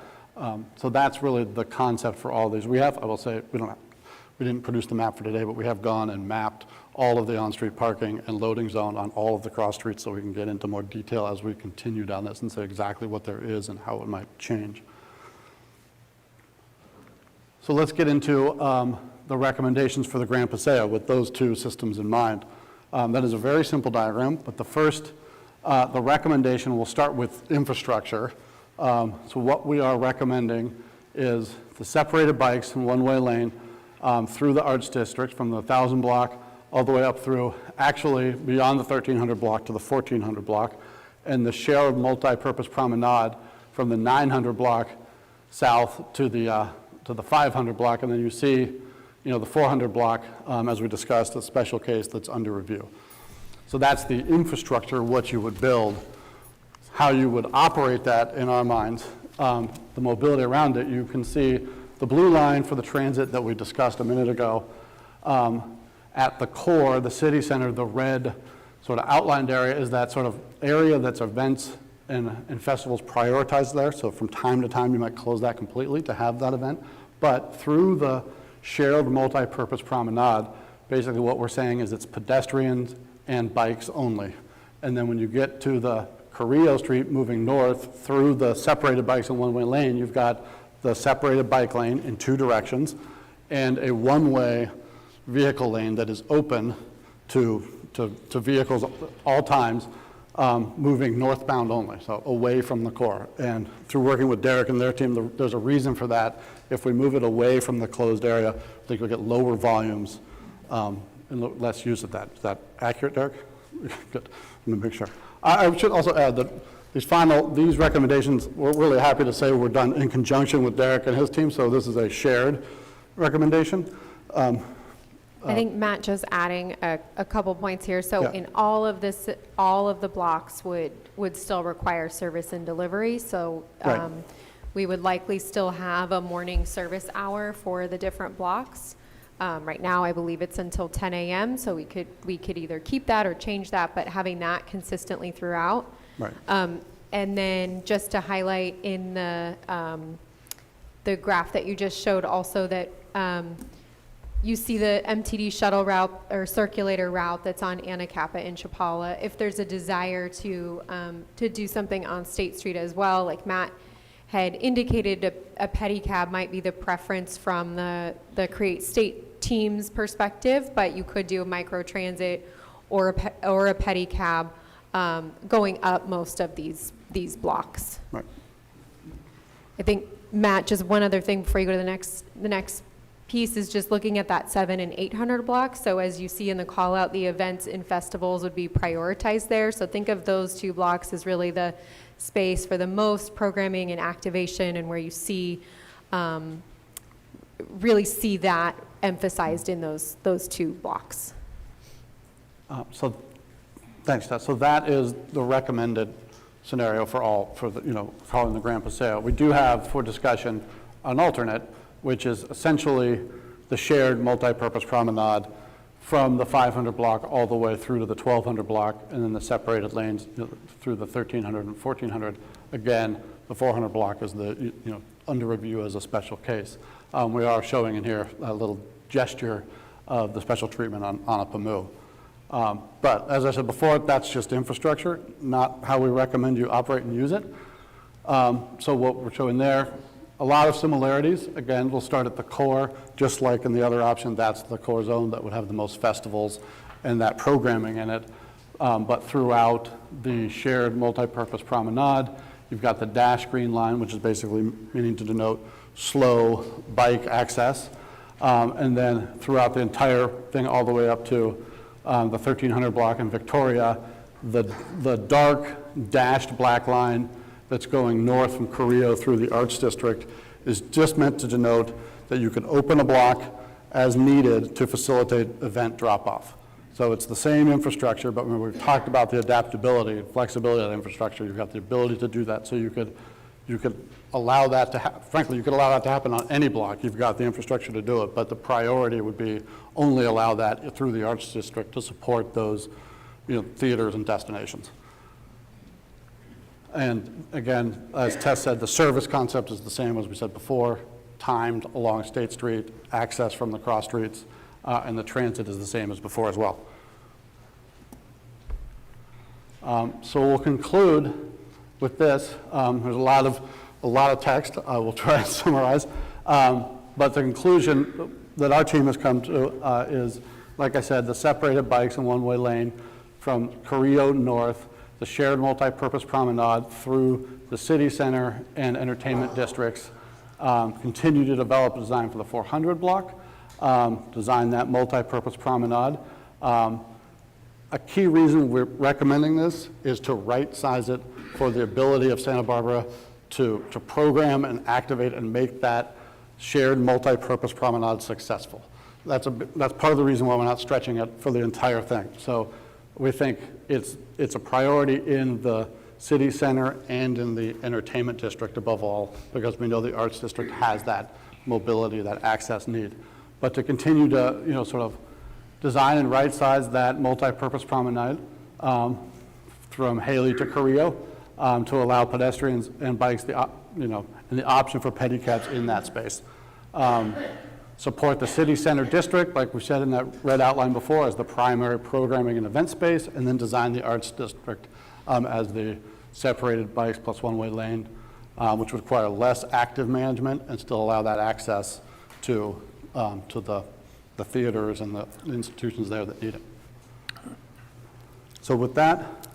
Okay, with that, Matt, I think we're going to come back to the SSAC for questions or clarifications on this second section. And I had Robin had an early question, Roxana had a question, and then Mike Jordan. So Robin, go ahead. Thank you. So I had a couple questions. The first was, I saw on each of the diagrams, the pedestrian area was hugging, the comfort section of the pedestrian area was hugging both sides of the street, closest to the businesses. But in that case, were the restaurants in their spaces right up against, which side of the outdoor dining of the pedestrian area is that on? There, it looks like some, go ahead. No, that's a great question, one we've anticipated. Because I know in the last meeting, in particular, we recommended moving those out. There's a space dimension that is a challenge in the existing condition, which is sort of influencing that. And I'll have to sort of just verbally explain it. But as I think you all know, as you come down State Street, there's the two straight lanes. At each intersection, as you approach, a right turn lane sort of emerges currently. And that means that the sidewalk on either side of the street, on one side, it's 16 feet from the building face to the curb. On the other side, it's 24 feet. More importantly, on the short side, there's planters, and you have about 11 feet, it varies a little bit, between the planter and the building. And with our desire to expand that pedestrian comfort zone to at least 10 feet, it creates no space for a patio up against the building or anywhere in there without basically removing a substantial number of trees. So the answer to that, to preserve the trees, our recommendation is we allow those patios to move out and you move the comfort zone and the pedestrian walkway against the building, because the patios can exist under the trees amongst the planters, but obviously the pedestrian access zone can't, essentially. So that's why that's shown that way. We knew that was. Okay, thank you. That's super helpful. I'm seeing a lot of different reasons about the economic vitality elements of this, but one thing I didn't see much of and I'm curious about was if there's wayfinding signage as part of this. And then also I was curious, there's a lot of play structures. Are there any evidence or track record of play structures and different similar things supporting the surrounding businesses? I'm seeing one that was in front of, for example, Old Navy, but it's also close to other retailers. Is that something that's commonplace that you have experience with? Yeah, so let's go to the play structures first. If you look at some of the examples we've looked at in the past, And I realize, I'll bring up Pearl Street Mall, even though that's a fully pedestrian space, right? There are the small play structures throughout that, and they're always busy in an asset. You know, we think what supports the retail is bringing more people, more foot traffic to the front of their business or along the front of it. So those bring families and are the busiest parts of the mall. That has also been seen, I think, at the 3rd Street Promenade in Santa Monica. They've added more sort of tactical style, not permanent playgrounds, but a lot of play elements into the space. And that's helped, you know, as part of their revitalization plan. So I think there's a few examples there. And I want to, you asked about signage and wayfinding. That would absolutely be part of it. It's a level of detail that we just haven't gotten to yet, but you would definitely want that. One last question. Does this design concept also accommodate parades? Shall parades want to participate in this space? We believe it does, yes. Great, thank you. Okay, Roxana, followed by Mike Jordan. Thank you, Dave. So my question has to do with something you mentioned. I believe you referred to Derek, so maybe the question goes to Derek, I'm not sure. But you had mentioned on the recommendation where you have the one lane up at the Arts District, you had mentioned that there was a reason that it was recommended that way from transportation's perspective, that was the, can you explain that? Yeah, the reasoning behind it so we all understand it? Yeah, and Derek, tell me, just yell if I'm getting this wrong. So we're recommending the one-way vehicle lane travel be allowed to go northbound. Yes. So essentially what it's doing is, if you think about it, or I'll go to the map. It's traveling away from that sort of shared core, which in this diagram does not permit cars in it, right? So just by virtue of that, there's fewer cars entering it, and we think that, you know, the belief is that there will be fewer, you know, the volumes of traffic going northbound on that street will be lower. If we had allowed it to go south, then everybody traveling to downtown could still use that, right? And so the volumes of traffic on that one-way would be higher. I was under the impression that there was another. So I'll just add in a couple things here that I don't think we touched. One of the reasons you're seeing the shift between separated bikes and one-way lane in the location that you're seeing it is because Carrillo Street is really a natural space. It feels very different than any other cross streets. You've got 4 lanes of traffic, like was mentioned earlier. It's a freeway connector as well. When you're looking at the one-way, we've had discussions about restricting any kind of left-hand turn movement onto Carrillo Street. So if we were to have vehicle movement from Carrillo to Figueroa, you could be making a right-hand turn on Carrillo. So if you're looking at this map on the top-hand side, going in, but creating less, that would essentially have a much lower level traffic volume because you're restricting that movement. And then as you go up, there's different cultural institutions that may require drop-off or may need drop-off. And so that partly in adding a one-way vehicle lane was the feeling of, we've heard from the community an interest in having drop-offs, particularly in the Arts District area, and so this could accommodate that. And then also, when we're looking at a 5-block space that's closed off to vehicles, it's a space that we feel like we can really actively manage and program and have just be successful in that sizing of it. It certainly could be extended in a longer period of time if we find that it is really successful and that the blocks on the other side are wanting to become part of it. But we do have a concern, like I think has been mentioned during many of our previous meetings, that the length could be a challenge in the long term of keeping the full 8 blocks, almost a mile long, closed to vehicles. So that's where we're going, is trying to kind of even out the space. You'll see 5 blocks on each side. We did extend it up through Mitchell Terena, and Jessica and Derek can both speak to that a little bit, but part of that is the bike paseo that is the project that's occurring on Sola Street right now. So to restrict any kind of vehicle movement there, the extension up to Mitchell Terena, we think that would be an appropriate way to move forward. Great, okay. The reason I'm specifically asking is because I'd like to get a differentiation between the two recommendations. So if I am wrong on this, I'd really appreciate you tell me so. My understanding is that in either condition, we would have trolleys or other types of service, public service, that would be able to take people through if they're not necessarily for any reason they can't walk or it's too far to walk or whatever. My interest is to know, in that Grand Paseo option, clearly we're going to have some form of transportation provided for drop-offs and so on. Now, how we get to it and where they pick up and how we drop off a relative or something, that's a detail for the future. But the reason I'm really bringing this up, I really want to get to the nitty-gritty on this, is if we open it up to one lane of traffic, is it restricted in any way? And if it is not restricted, anybody can use it, are people going to be upset when somebody in front of them stops to drop someone off? And there's nowhere to move, there's nowhere to pull over, and now we have a whole new problem. How is that being, have you thought about that? Yeah, that's a great question, Roxana. We have thought about that. And regardless of where we are on State Street, I think the desire, at least from the Create State team, is to make sure that the volumes on the street remain relatively low from a vehicle standpoint.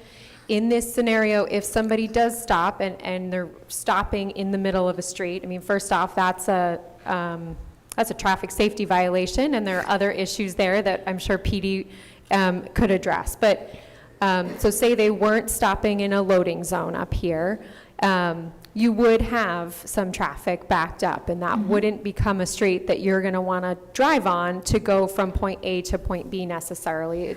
And the point of opening up this street is really to allow access, to allow people to sort of visualize the street for part of State Street. We've heard that from some comments of people While wanting driving. to experience it, while driving, as well as the potential for drop-off at key destinations. So the Arlington Theater, the Granada Theater, the Museum of Art, different key points where people may want to go right up to the front door to be able to access those facilities in a different way, than we might have in the other locations. Now, you could do that from a transit perspective. We could have, that could also be accommodated through a micro transit, shuttle or pedicab or otherwise. Those could also stop and do drop-off and loading and unloading, and those would exist in a pedicab, for example, could operate in the bike lane within where you see the one-way configuration, and then it could operate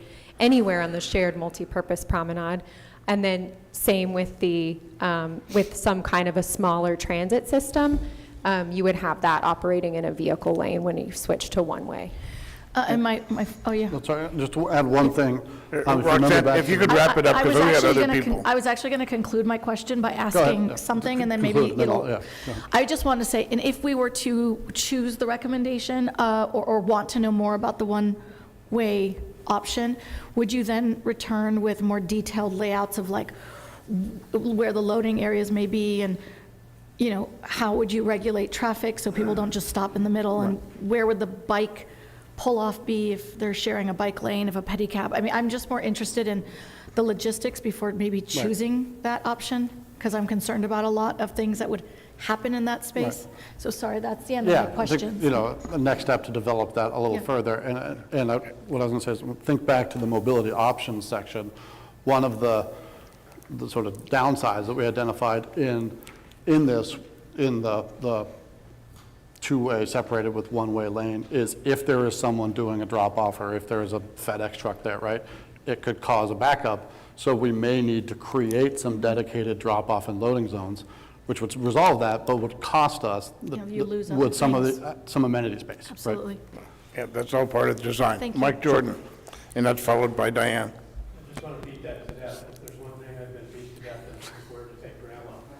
You still have that problem because you still have a peripheral system and a system down the center that has a block to have to walk in a walker. So have you seen other communities burn off 3 parking spaces on each alternate corner side, so 30 feet for loading zones, not commercial zones, but for loading zones? So as you're driving on a 0-0 block on the crossways, you just know you're always looking on the right before you get to the street, and there'll be a loading zone? Yeah. Is that possible? Yeah, that's possible. Okay.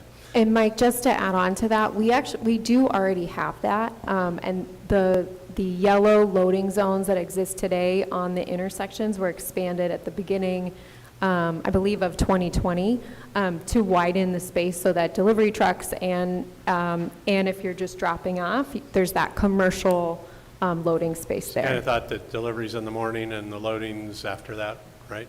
Yeah. Right. I think I don't see them because of all the people parked in the red spots, but that's okay.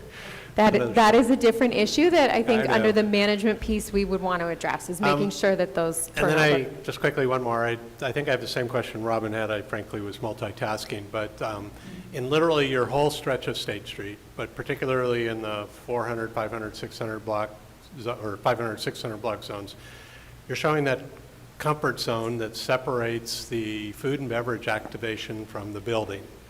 And if that activation involves alcohol, nobody's going to invest $10 million in that in the state of California right now, because the opportunity to walk across the sidewalk with a beer and deliver it to a table goes away the end of 2026.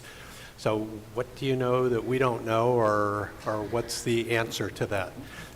Because I'm assuming you're not going to want to serpentine that, that was your answer, I think. Don't serpentine that yellow too line, much, right? because you'll lose little the trees. Right. So how do you address that when that's one of the key, if not the key, activation for many of the blocks? So I will say, we've researched this, we did the Spaces, Places patio plan for San Diego, and it actually has that separated space in it moving forward. So our understanding is that, is a possibility moving forward.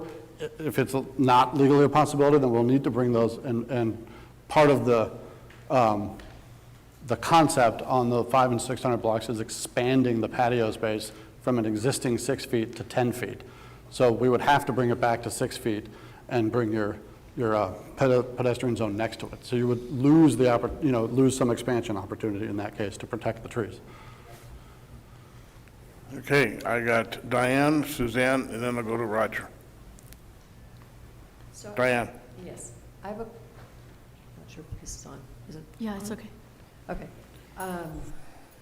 So I don't really understand the benefit of the separated bikeway and one-way lane versus a shared street with cars going one way. I don't get that. It seems to me that you're taking away a lot of the flexibility in the future. If you put in the bike lane now, you're creating an awkward situation when you move from the one-way area to the city center. So I'm kind of struggling with how you evaluated that and why that's the primary recommendation, because I'm just not. Yeah, the recommendation really comes from, I think what Tess said is right-sizing the amount of shared lane and programming space, right?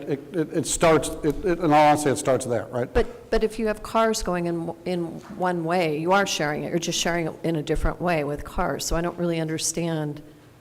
I still don't get it. I don't understand it.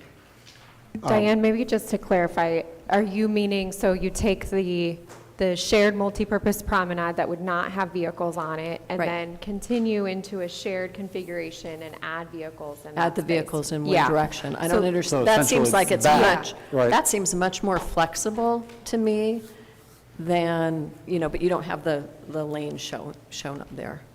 Okay. It's certainly an option, and that is why we're showing it as an alternative. I think once you get, as we've looked at shared streets, when you add vehicles, once you get beyond the first couple blocks of the first couple streets, the speeds start to increase, and there is a little bit more of a concern of speed when you're mixing pedestrians and bicycles in a shared space. So we do think that it could happen with a couple blocks of space to be shared with a vehicle, but when you go into 4 or 5 blocks of shared space, it has been done in other places. It's just, we would want to make sure that the speeds are such that vehicles are going very slowly to be able to mix with the street. And then the other thing you haven't mentioned is what happens with not Solar, with Victoria. Does Victoria become a two-way street again? Oh, this, So In in any of these options? For today's discussion, we've really focused primarily on State Street. I know Matt brought in Anapamu Street a little bit, but we really haven't, we are not bringing in the other blocks at this time. It could, Victoria certainly could change. I think in each of the districts, I would anticipate that we would likely see at least one of the 0 blocks have some kind of sidewalk change. So I think in all scenarios, the vehicle configuration, we would still have vehicles on the 0 blocks, but we may have expanded sidewalks, and that's a trade-off that we need to think about, whether we truly need on-street parking on all of those streets, particularly when we've got parking lots that aren't at capacity. And so if we took parking away from some of those 0 blocks, you could expand the sidewalks, you could have outdoor dining on those side streets and really start to create those gateways we're talking about on those 0 blocks. But that, I think we will talk about in more detail at probably one of our next meetings. And then last question, on, going back to the recommended alternative for the Arts District,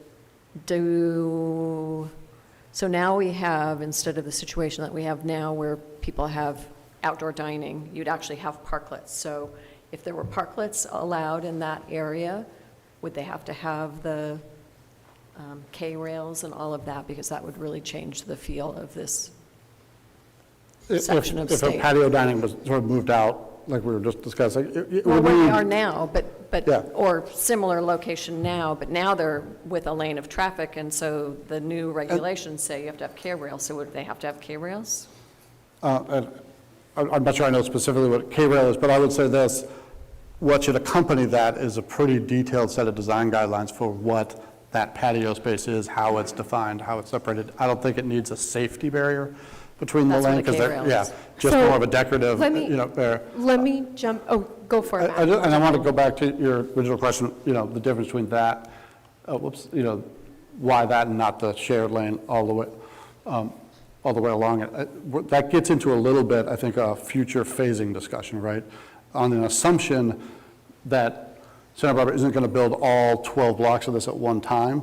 I think an initial thought about phasing could be start with the core, and then we could see how that works if the city has the capacity to program, how that's all going, and if there is more capacity, more desire to grow that through the Arts District, then that alternative could certainly change as we learn more about it through time.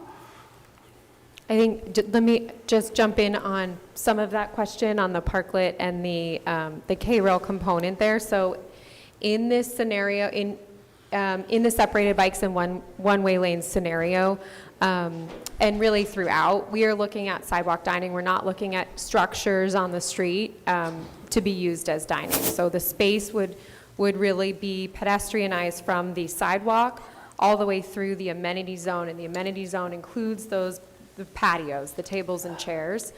What we could do in the separated bikes and one-way lane area is we could extend the curbs out. So you extend the curbs essentially where the right-hand turn lanes used to be, and you extend them out so you get to about 20 feet in the middle. And that curb delineation could also help, would also eliminate the need for a K-rail. I love how we always go to design right away. Suzanne, and then followed by Roger, and anybody else after that for questions? Okay, good. Okay, Suzanne, go ahead. So I just want, could you clarify again on your recommendations on page 82, for the shared multi-purpose promenade, you're only recommending pedestrians and bicycles? So in this one here, Yes. I don't know what page. 80, what's 80? Oh, no, there is a page number down there. Yeah. Yes. So yes, but I think in this zone, in the shared multipurpose promenade, right, like we said, the infrastructure is adaptable, could allow anything, but we're only recommending bikes and pedestrians. Okay. Because on the beginning of your presentation, slide 27 talked about multi-purpose promenade being the most flexible and allowing all. It could have all. Right. there's a distinction I'm trying my best to make between that up front, the types. Yes. The multi-purpose promenade you could put all of those different modes on it, right? And so that's part of its, one of its benefits or advantages. Long-term, it's adaptable to do that, but we're not recommending you operate it that way. And so you're not recommending it being the next one, which is just the separated, what is this one, the separated bikes? Yeah, let me go. So. Can you quickly go back to those? Like 27. like 27 or something? Yeah, I don't want to click through 60. Thank you. Well, I guess the reason why I'm asking this is when I first started looking at this presentation previous days, I was like, I like that multi-use space and having the flexibility of doing other things. And the primary reason why I'm bringing this up is because I really disappointed to not see the trolley go all the way on State Street. And I think that there's an opportunity to do that. And even if it is what you're proposing, we could have the trolley, even if we don't have it for private cars. So that's pretty much my main point at this moment. And then the other question I had was, you show these undulating paths in the multi-purpose zones, and how are those determined? Where do you decide where there's more space in front of which area? Which have a Yeah, back and forth? yeah, is that, I mean, obviously that's a design issue, but you talk Yeah, about. and it's a thing that would further evolve, but now I'm just going to click through a bunch of slides. The best, I think, where we're showing it most is in the city center, so I'll go to this one eventually. So there's a few things that sort of shape where you would want to do that, and they need more study, but as we get, more into design, one factor is for the most part, the utilities are actually focused on the east side of the street.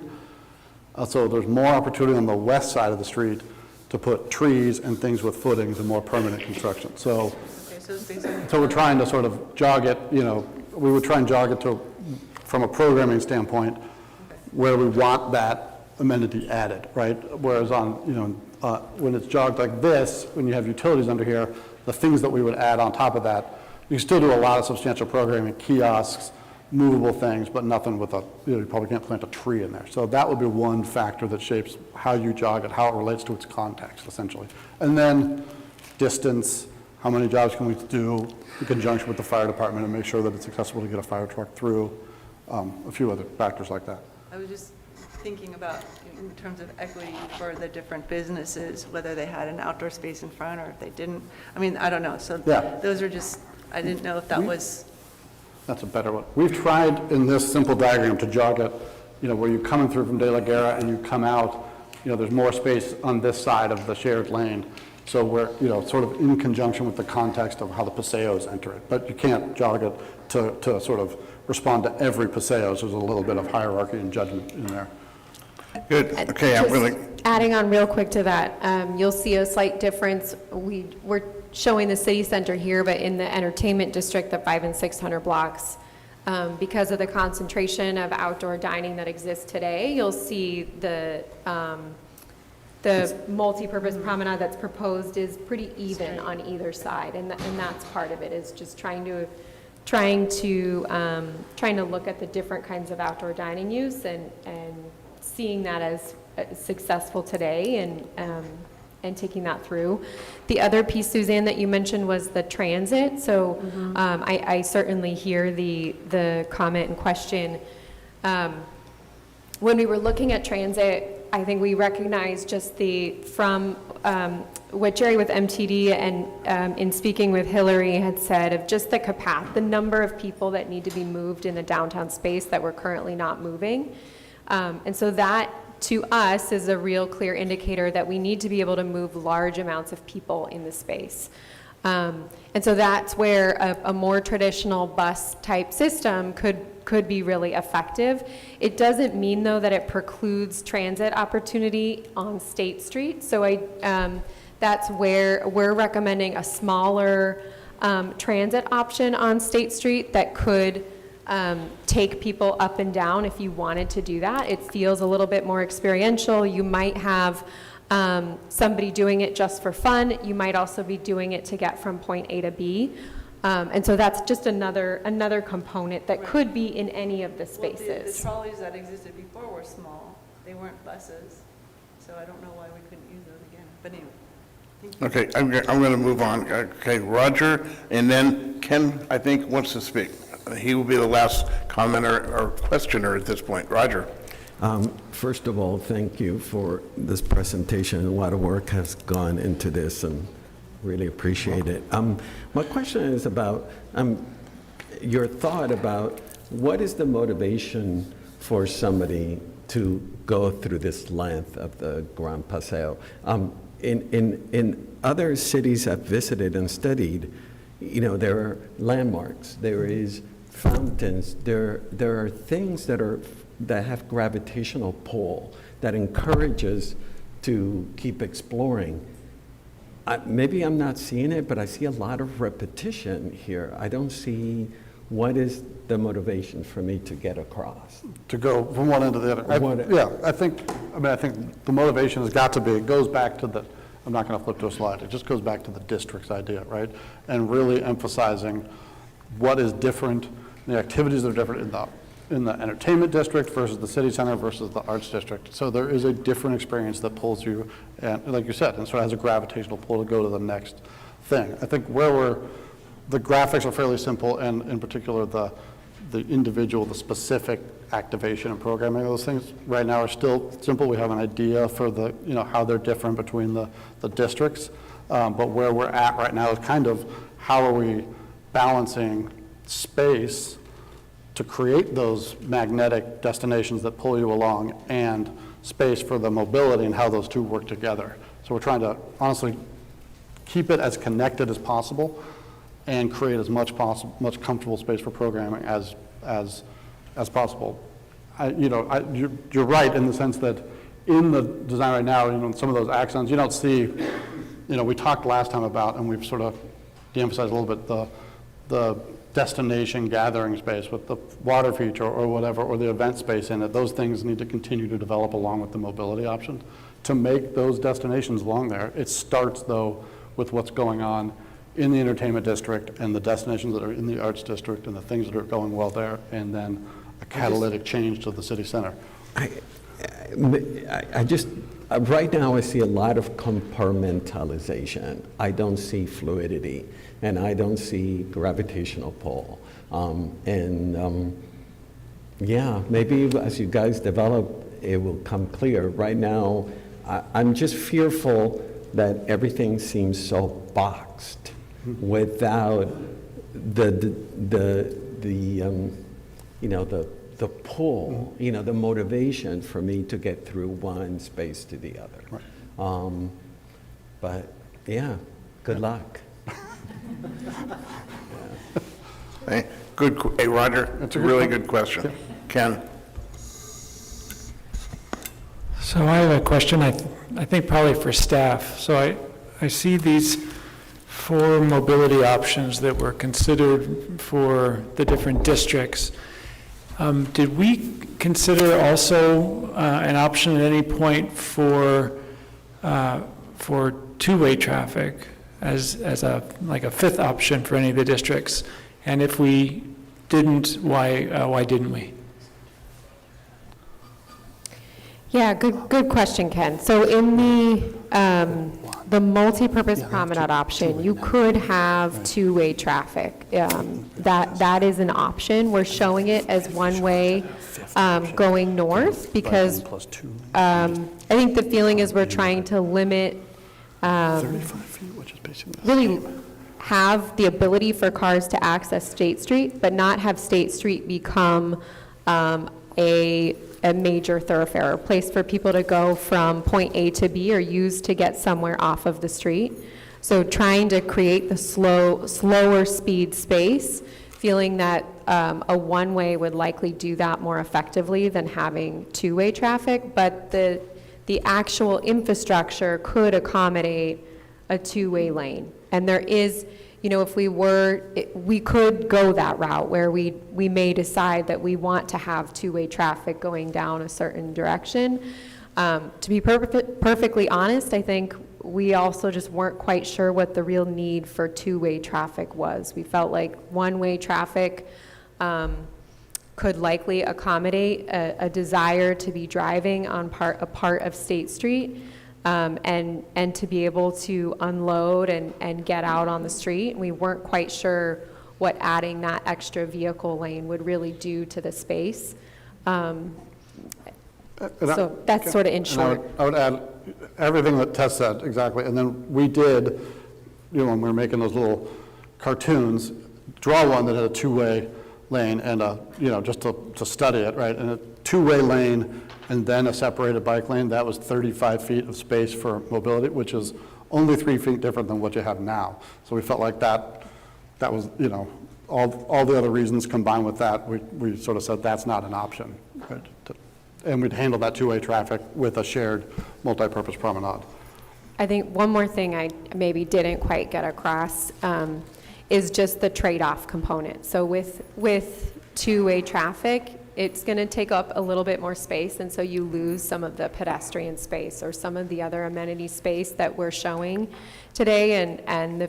I think we've heard throughout a lot of the different engagement that the desire is to increase that space quite a bit, and so that's where we're trying to sort of balance the different pieces that we're hearing. Okay, great, thank you. We will then go to public comment. I want to make sure that everyone has an opportunity to be heard, so I'm going to limit each commenter to, a public commenter to 2 minutes. I would encourage anyone who wishes to speak to fill out a slip, or if they are participating remotely, to raise their hand online. Given the fact that we have a long agenda here tonight, I will no longer be taking any slips after, let's say, 5:15, 10 minutes from now. So get your slips in or raise your hand within the next 10 minutes if you could, please. Okay, Tess, I'm going to turn it to you. How many speakers do we have? We currently have 12 speakers. Okay, and online? In the room. Okay, go ahead. So I'm going to actually go back just to read out the names of the public comment that we received prior to the meeting, just to acknowledge they were received. So we have received comments from Alex Gravenort, Tristan Miller, Emma Meyer, Zachary Aboud, Steve Sizz, Michael Arnold, Peter Stradinger, Nicholas Smith, Joanna Kaufman, Caitlin Voss, Aaron Ashland, Dale Francisco, Candace Lung, Melissa Cunningham, Tracy Wilfong Singh, Calvin Weinstock, Jennifer Abella, John Dagger, Aaron Ashland with 2 comments, Stephanie Ingoldsby, David Gaultier, Robert Nielsen, Aaron Ashland again, Helen Stoll, Peter Mannon, Jennifer Griffin, Deanna Sutherland, Anissa Garrett, Jacob Lesner Buxton, Rosa Lopez, Molly Pearson, Skylar Kovich, Bob Burnham, Jim Marston, Art Ludwig, Nick Kuntz, and Sullivan Israel.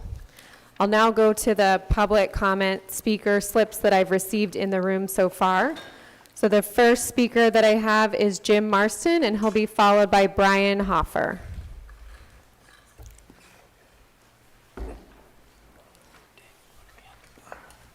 Greetings, everyone. I came prepared to talk about my desire for the shuttle, but I see that Mr. Estrada and also a nice slide kind of talked about it. So let me just talk about a few things. I'm very happy with the city council wants to bring more people living downtown. I'm happy with the work you're doing with the promenade. I came here 29 years ago with a visual impairment, and I don't drive. I live downtown. I could just get to everything. My work at UCSB, shopping, medical stuff, whatever. Great transit center with MTD. But then when the council voted out the contract with the shuttle in 2020, my life was changed, along with many people here who counted on that transportation link between the transit center and downtown and the waterfront and on the harbor and the zoo and the art show. All these things all of a sudden became too far away. We need to have that connection, and I heard that word mentioned today. So I'm very happy that we can talk about that. I would like to have it on State Street, the entire shuttle, but I realize there's other people that don't want on traffic on State. So I'm content to do the Chapala and Acapa. I think that would be good. I know the visitors, they come here, they don't really know what's on State Street for the first time. And when I had visitors, I always took them up and down on the shuttle. But if it has to be on Chapala and Acapa, that's fine with me. But we need to have connections between the downtown transit center, the Amtrak station, the waterfront, and all the amenities there. And I will say that we have lots of workers on the waterfront, hotels and entertainment, a lot of workers downtown. And right now, there's no way to get to those items without the shuttle. So I hope instead of waiting for 5 or 10 years to build this darn thing, let's get city council to say we can fund it now, some kind of shuttle, whether it's on State now or moved. And I'll just close with this. Somehow we just decided we could spend $11 million to fix up the underpass on State Street, okay? But we can't find $1 million to have transportation per year. And I don't know what this project is going to cost when it's finally built, but we're talking big bucks. But I hope the city council could just say, you know what, we do need connections between the MTD system, the Amtrak, and even the Ventura and the North County buses. Thank you very much. Thank you very much. So our next speaker will be Brian Hoffer, followed by Virginia Rellinga. Well, first of all, I'd like to thank the consultants for including good examples of what we're trying to do, because I think that's been something that's been missing, and there's just been a couple of examples thrown out that I think are of questionable success. The one thing that I'm a little concerned about is the central city aspect of it, which especially when it was talked about being absent any automobiles or bicycles, and I think that it looks like it's about 4 blocks or 5 blocks long, which is probably looks like the tipping point for success from other projects. So I'd like to hope that that was fleshed out a bit. And then I'll say something else about the feel of this. And Roger, I understood what he was saying about the gravitational pull. And for me, the gravitational pull is pretty much the feel of the street, too. And I know that's getting beyond what the planners are doing. I understand that. But it's good to keep it in mind that the attraction is State Street, and it has a certain quality to it. And anything that we can do as far as planning to address that, I think, will be of a great value to the whole project. Thanks.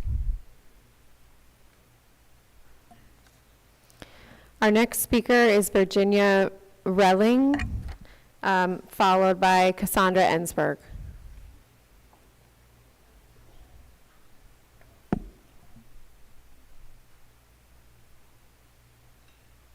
Virginia, are you in the audience? Okay, I will hold this one till the end and call her again. So Cass Ensberg, if you'd like to come up and speak. Followed. Yes, thank you. I also have Tom Jacobs is here in the room. Can I get 2 extra minutes or no? Okay, thank you. Then Tom Jacobs will have to speak. Thank you. Good afternoon, SSAC committee, neighbors, friends, and our consultant guests. I'm speaking for myself as a resident for over 30 years, a mother, a grandmother, a bike rider, an artist, and an architect. I realize today is about the transportation. I really appreciate all this information that we're getting today.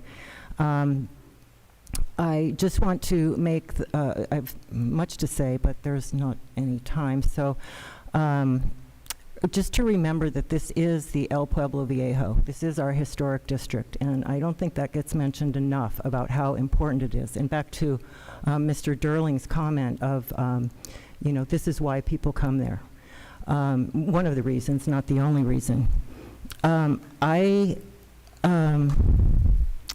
It's what makes Santa Barbara so unique. I I don't understand the reference to the many other very, very large cities and how when people actually look to Santa Barbara for our amazing, simple, classic design, I'm a little confused by the referencing of other cities that are far, far, far bigger than we are. That said, of course, there's no harm to look and to consider things. That's always a good thing, so I applaud this effort, and I don't think there's anything that I think it's a good thing that we're doing as we try to look at interesting ideas versus essential needs and priorities. I find the circulation that is being proposed to be confusing at best and potentially creating unsafe conditions at worst, being so overly complex. And I think I will stop there. Thanks to everyone and for all your work. And Cass, you can send that to us also. You can send your comments to us. Okay, thank you. So just as a quick announcement for everybody in the room and online, we are not going to be accepting additional public commenters after about a minute from now or so. So if you do want to speak, if you could please submit a speaker slip or raise your hand if you're online. So our next speaker is Thomas Jacobs, followed by Anthony Grumbine. Tom, did you wish to speak or no? No? Okay. So next up will be Anthony Grumbine, followed by Fred Sweeney.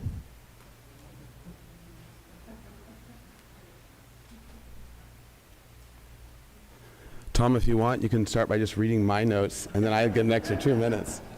Okay, thank you, Chair Davis and State Street Advisory. So I'll be brief, and then and I'll send you my larger notes. So thank you all for your continuing work on the master plan. As most of you know, I've been a strong proponent of this project for many years. That being said, in looking at the previous designs as well as this latest design, I am extremely disappointed and disheartened with where the design is headed.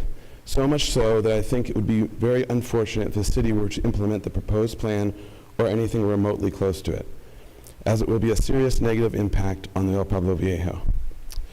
So what are the critiques of it? And I just want to be brief and kind of hit the high points, but this is only a transportation plan. This is one slice of the pie. However, it's driving the whole design. It's forming what we're doing here. The second is this design could be anywhere California, and it can be anywhere United States. If you close your eyes and open it and see a slice of any of the things that we've seen, that could be placed in any town. So what the real question is, what would make people guess if this design was being manifested properly that Santa Barbara? So along that line, maybe you can add another row of smiley faces for Santa Barbara urbanism, and currently all the options would be red face, frowny. So third, this is a concept development. It seems the biggest problem is that there is no clear design concept. State Street doesn't know what it is. The districts don't know what they are as a clearly defined experience. The individual blocks don't know what they are, or the sub-blocks, partial blocks. We even see this in the title, the Grand Paseo. This is not grand, and it is not a paseo. Maybe a wiggly promenade might be a different version of that.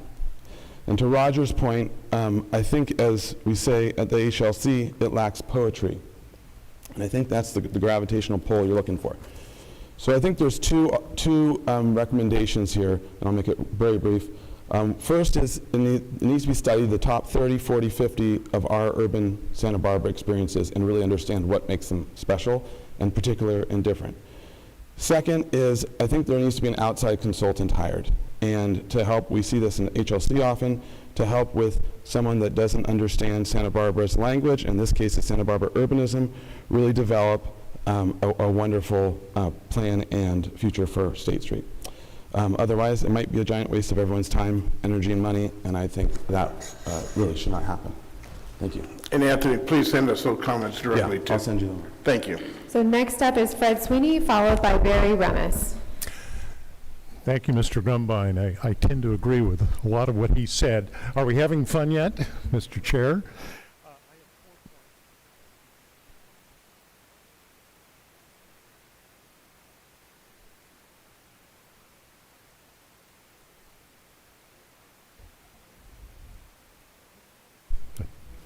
Is it working?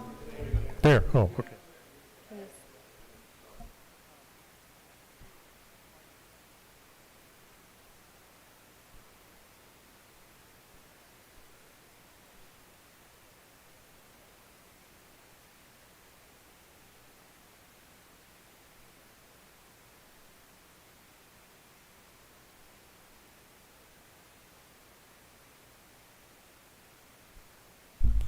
Santa.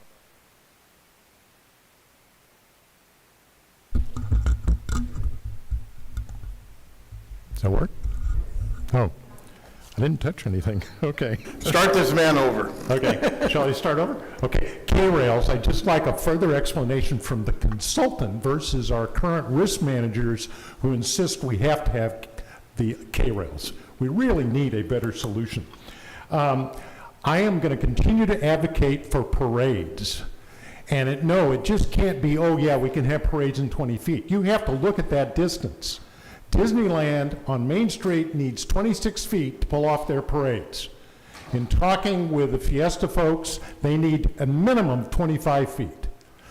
We're not Pasadena. We don't have the Tournament of Roses, but we have a grand tradition of Fiesta parades, the Christmas parade, Solstice parade, etc. They belong on State Street. That's part of who we are as Santa Barbarans.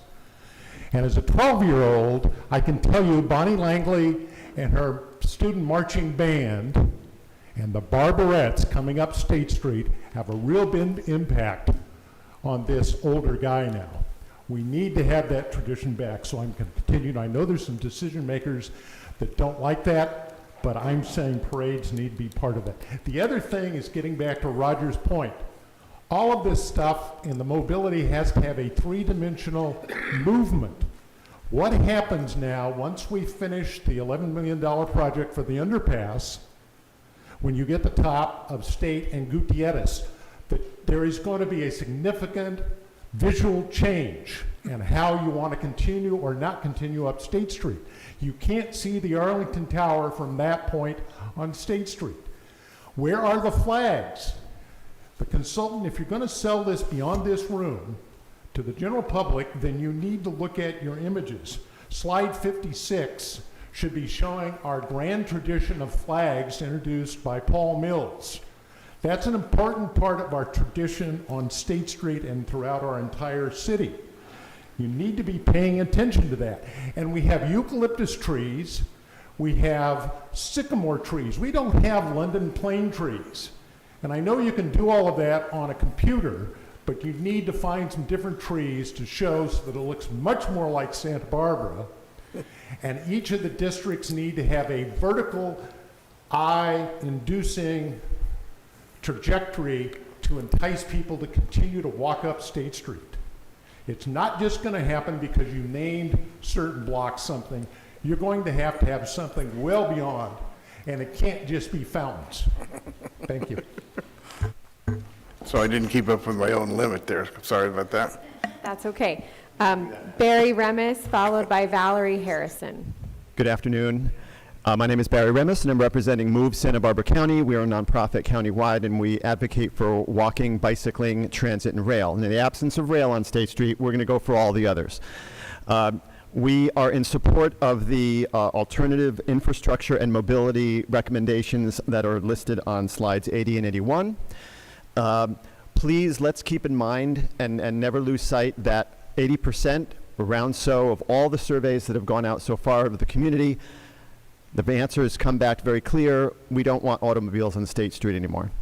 With the exception of perhaps the drop-off in the one-way vehicle lanes for mobility needs, the Granada, et cetera, which council has given direction on that, we just don't feel it's going to enhance or create a vibrant, a pleasant experience. To introduce automobiles back to State Street will actually detract from that pollution, noise, exhaust. As MTD has mentioned, we also are in support of the circulation element of the circulator, that's the word I was trying to find, the circulator element that could circumnavigate State Street, but also could take advantage of the cross streets too, to provide multiple stops at intersections to allow for transit opportunity. The concern that MOVE has with respect to a shared lane with bicycles and a microtransit or pedicabs, it's fine as long as that shuttle option is able to completely pull out of the way so that bicyclists don't smash into it. And we're not just talking about experienced cyclists here, we're talking about cyclists of all different ages and abilities, families, young kids riding up and down State Street. It's just a little bit too much of a concern to be able to have a shuttle making stops in the way of cyclists. And the last point is, if we're going to be introducing so much new housing, desperately needed housing on State Street, that may be motor vehicle parking reduced, as it should be, people are going to want to get around and they're going to want to use bicycles for that. We want to make sure that we have equitable access of the space, so we want to make sure that the long-term vision of State Street is going to allow for people moving on bikes, walking, wheelchairs, et cetera, in all different forms, but not automobiles. Please, thank you. Our next speaker is Valerie Harrison, followed by Rebecca Held. I could probably talk for an hour, and I won't. I just returned. I live on Victoria Street, that one that I nearly has been killed on probably 5 times. I will try to get this as condensed as possible. I just came back from a trip on the Danube River and purposely went to 8, and I was able to go to 8 different cities in Europe. The promenades are true promenades. We have no business even identifying what you have here as a true promenade. Not a single one of those promenades in those cities, and I'm talking about Prague, Vienna, Bucharest, Budapest, and Sofia. I have pictures, and I'm promising you there were no bicycles there. When I try to walk on State Street, and that's often, I've been almost killed several times. My friends no longer come to shop on State Street because they cannot dare walk down the street. All right, having said that, I think when you talk about bringing vehicles, cars, you are totally defeating the purpose of your initial creation of a promenade. You said we want to get rid of, we want to understand climate change. We want to definitely represent that. Bringing automobiles, I mean, come on, guys. No, there is reason to do a promenade, absolutely, but it's not with unsafe. Even Amsterdam is not going to be allowing these e-bikes anymore. It is preposterous that we've allowed those. I do not know what kind of temporary insanity was allowed the city council to purchase, or bring bikes there. But that's it. There's more to say, but I'll save it. Thank you very much for allowing me to speak. And thank you for doing what you're doing. Our next speaker is Rebecca Held, followed by Robert Nielsen.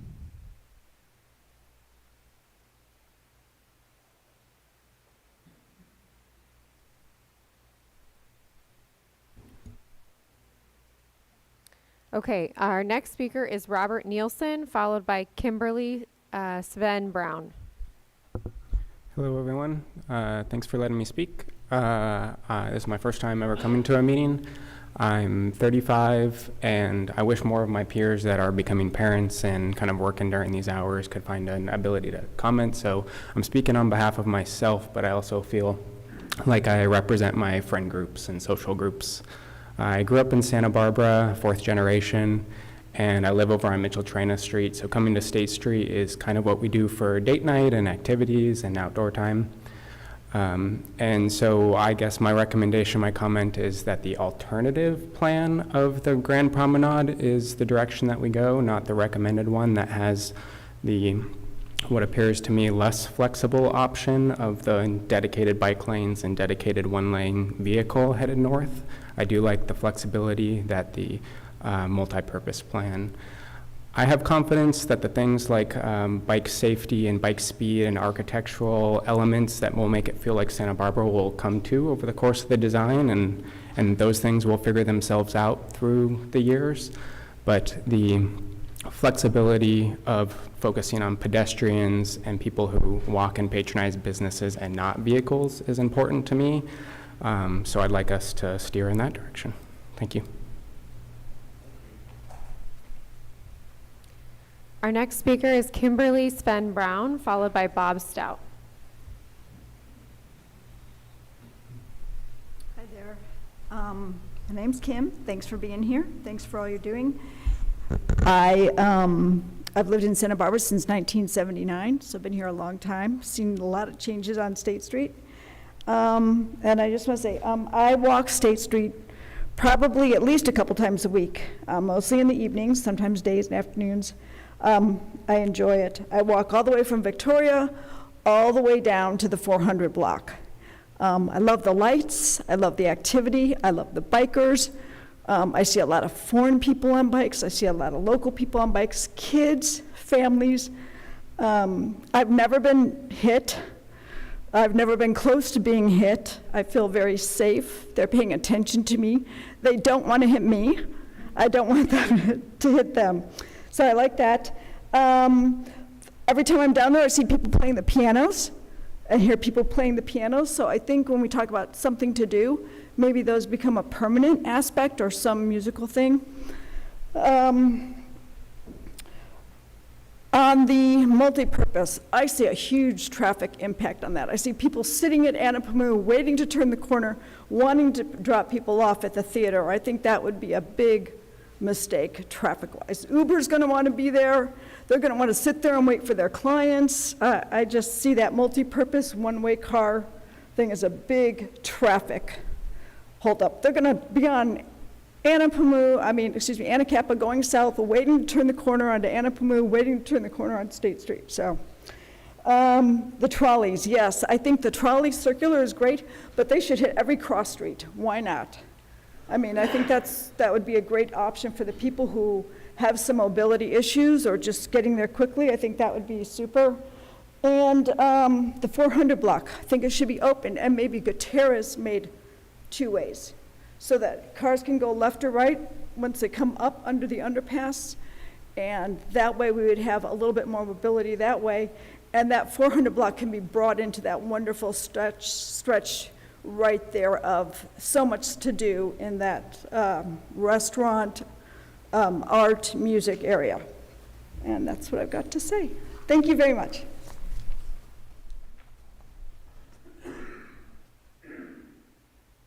The next speaker is Bob Stout. Hi, and thanks for all your work you've been doing, the staff, consultants, and the committee. The community appreciates that. A lot of people do. I hope I'm within the ground rules, Chief Davis, Chair Davis. I own a nightclub, so please. Can I speak to something other than transportation and mobility or not? Bob, you got a minute and a half. Go. Okay, great. So first off, a couple things out of right left field. I really think the 400 block could be done sooner. I know you're looking at the big picture, but that's the gateway. The sidewalk's about 63 feet wide. The rest of State Street's around 44, something like that. So you could close those, move those sidewalks out right away, make that the first project, get a feel for it, wouldn't cost as much. I know you'd want to integrate it with your overall plan, but that's the gateway to the city. You could still have two-way traffic. The cafes, the retail could expand, and I just think it would be wonderful if you could see new retail move into that area. That's one thought I had. The other thought I had was, well, first off, I love seeing dads and moms ride with their kids on bikes on State Street, and if you have traffic on that, cars, I don't think you're going to see so much of that. And the last thing is, I always thought the master plan was going to consider the 100 blocks off State Street. And I really think that you've got a great opportunity as you progress. Maybe it's too late, but I don't think it is. You've got some great areas west, I'm going to say the 100 block of West Figueroa. Those buildings are smaller. They're probably not going to change of use. their cafes, their restaurants. You got Norton's Deli, Savoy, some really popular places there. And that side of the street, I think it's the north side of the street, you might want to consider doing a side street, maybe just one side street, to sort of bring the nonlinear element into it. I think you could still have two-way traffic. So I think to break up the nonlinear, the linear element of State Street, you have a great opportunity in a couple areas. Certainly those buildings are probably going to be there 20, 30 years down the road, and I would suggest that their change of use is probably not going to change. Thank you very much, and thanks for your time. Bob. Before we move to online speakers, I'll just do one more call for Virginia Relling and Rebecca Held if you're here. Otherwise, we don't have any more speaker slips in the audience, so we'll move to online public comment. The first online speaker is Joanna Kaufman, followed by Ian Bowley. Joanna, I'll unmute you. You can go ahead and speak. Hi. As a neighborhood resident and frequent customer of State Street businesses, I like the multi-purpose option, but with no private vehicles, or the one-way State Street for transit only and separated bike lane along the extent of the promenade. I struggle to understand how having private vehicles, bikes, and pedestrian traffic commingled would result in a safe and low-stress transportation network. Transit operators are trained drivers. Drivers of private vehicles and rideshare operators hold the potential to make user error with significant consequences for others on the street. Also, adding cars and motorcycles back on State Street creates a lot of noise and totally changes the ambiance of the street. Also, apparently some of the case examples that were presented for multi-purpose options have opted to eliminate private vehicles. I fully support any and all transit connections on and around State Street as well. I emphasize to not introduce vehicular traffic on the 1100 block. This block has some of the most pedestrian and bicycle activity besides the 500 block, along with the Art Museum and its steps as a visual landmark.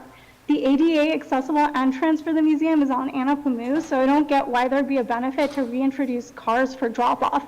It would kill what's a winning vibe. Bringing cars back to the street would increase noise and conflicts with public events that frequently happen at that location. Also, the library is a major draw for families and mobility-limited residents. Anacapa is the primary vehicular access point for that destination. Again, I don't get the point of drop-off on State Street. The cross streets could use better curb management.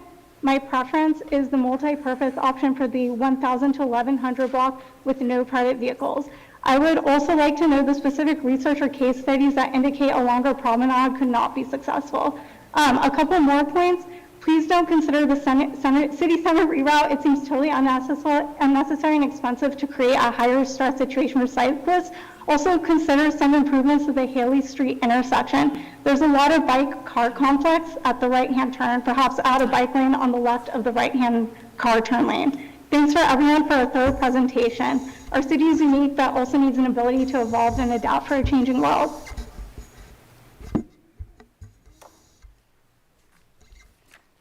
The next speaker is Ian Bauke, followed by Sullivan Israel. Ian, I'll unmute you. You can go ahead and speak. Thank you.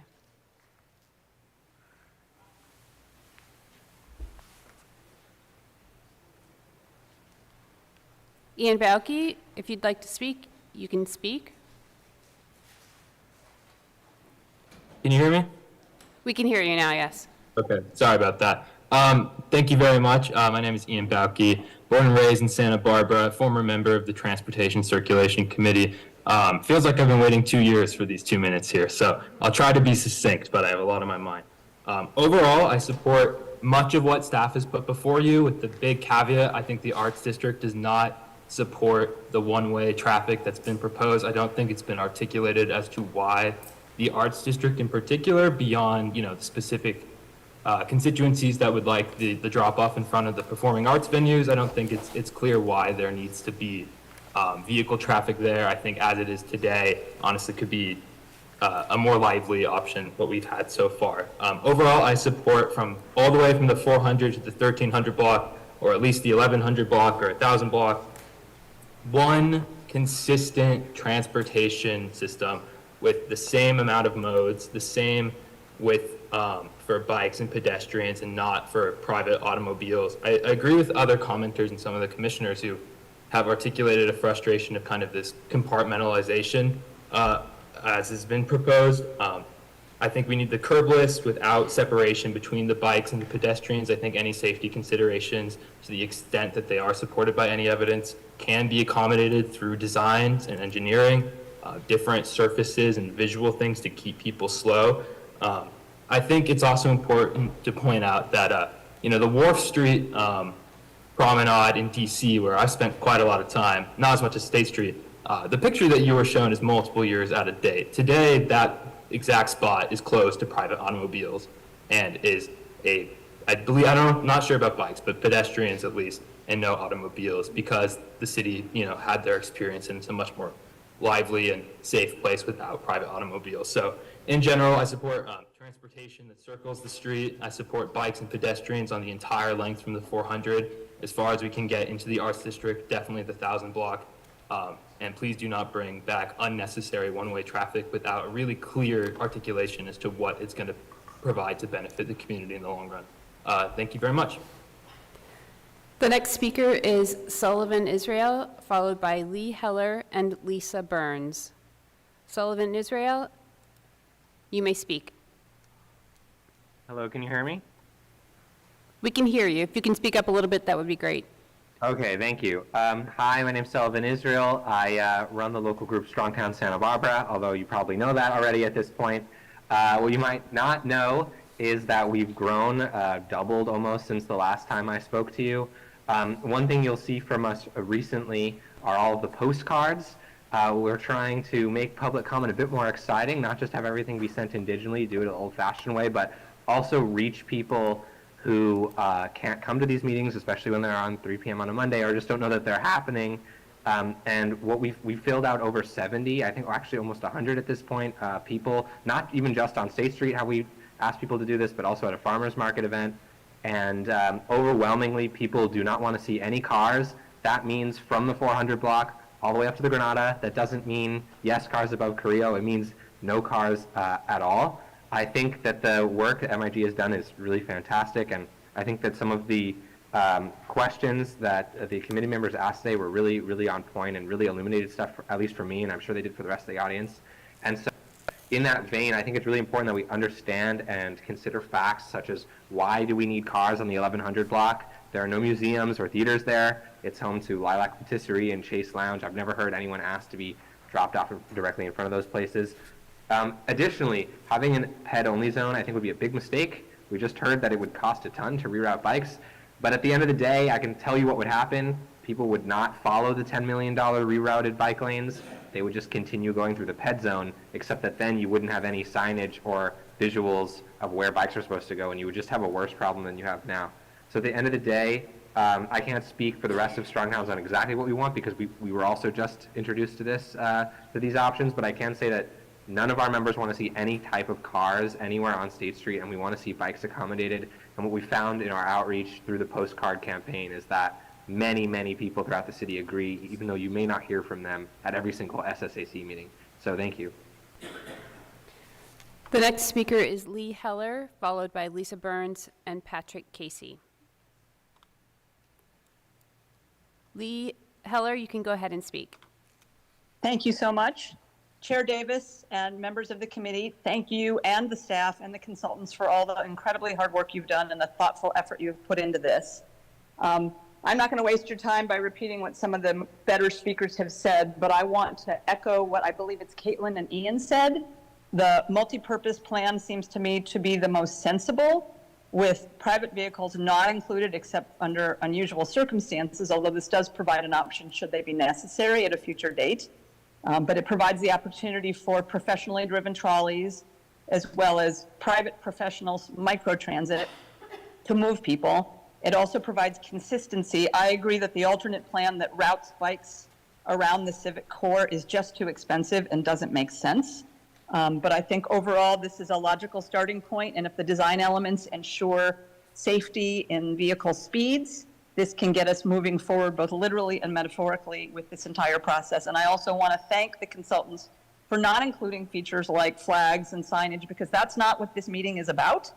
It's about focusing on transport, and later on there will be an opportunity to reintroduce those elements that make Santa Barbara distinctive. Thank you.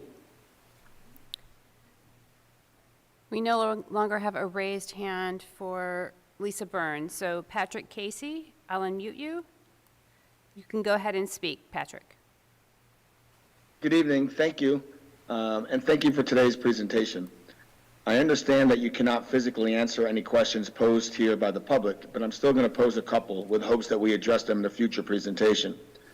On the list of cities currently operating shared multiple purpose lanes, only a small handful have populations even remotely close to that of Santa Barbara, specifically Asheville, North Carolina, and Kirkland, Washington.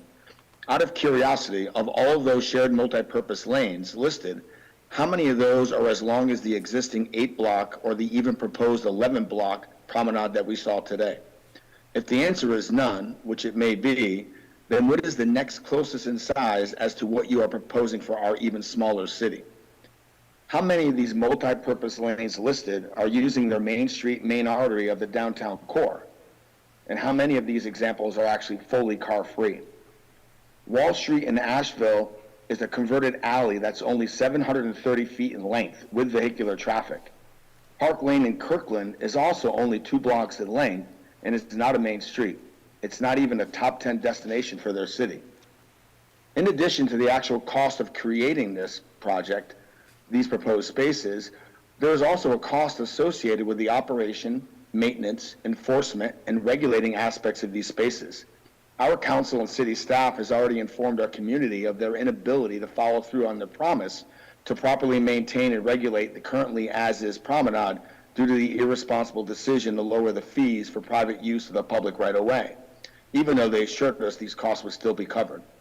Now there's discussion to raise parking rates again just to mitigate the losses they created by this decision.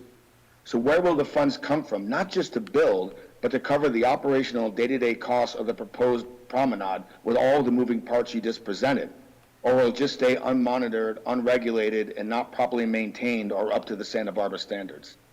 Thank you. The next speaker is Kira Push, followed by Alex Gravener.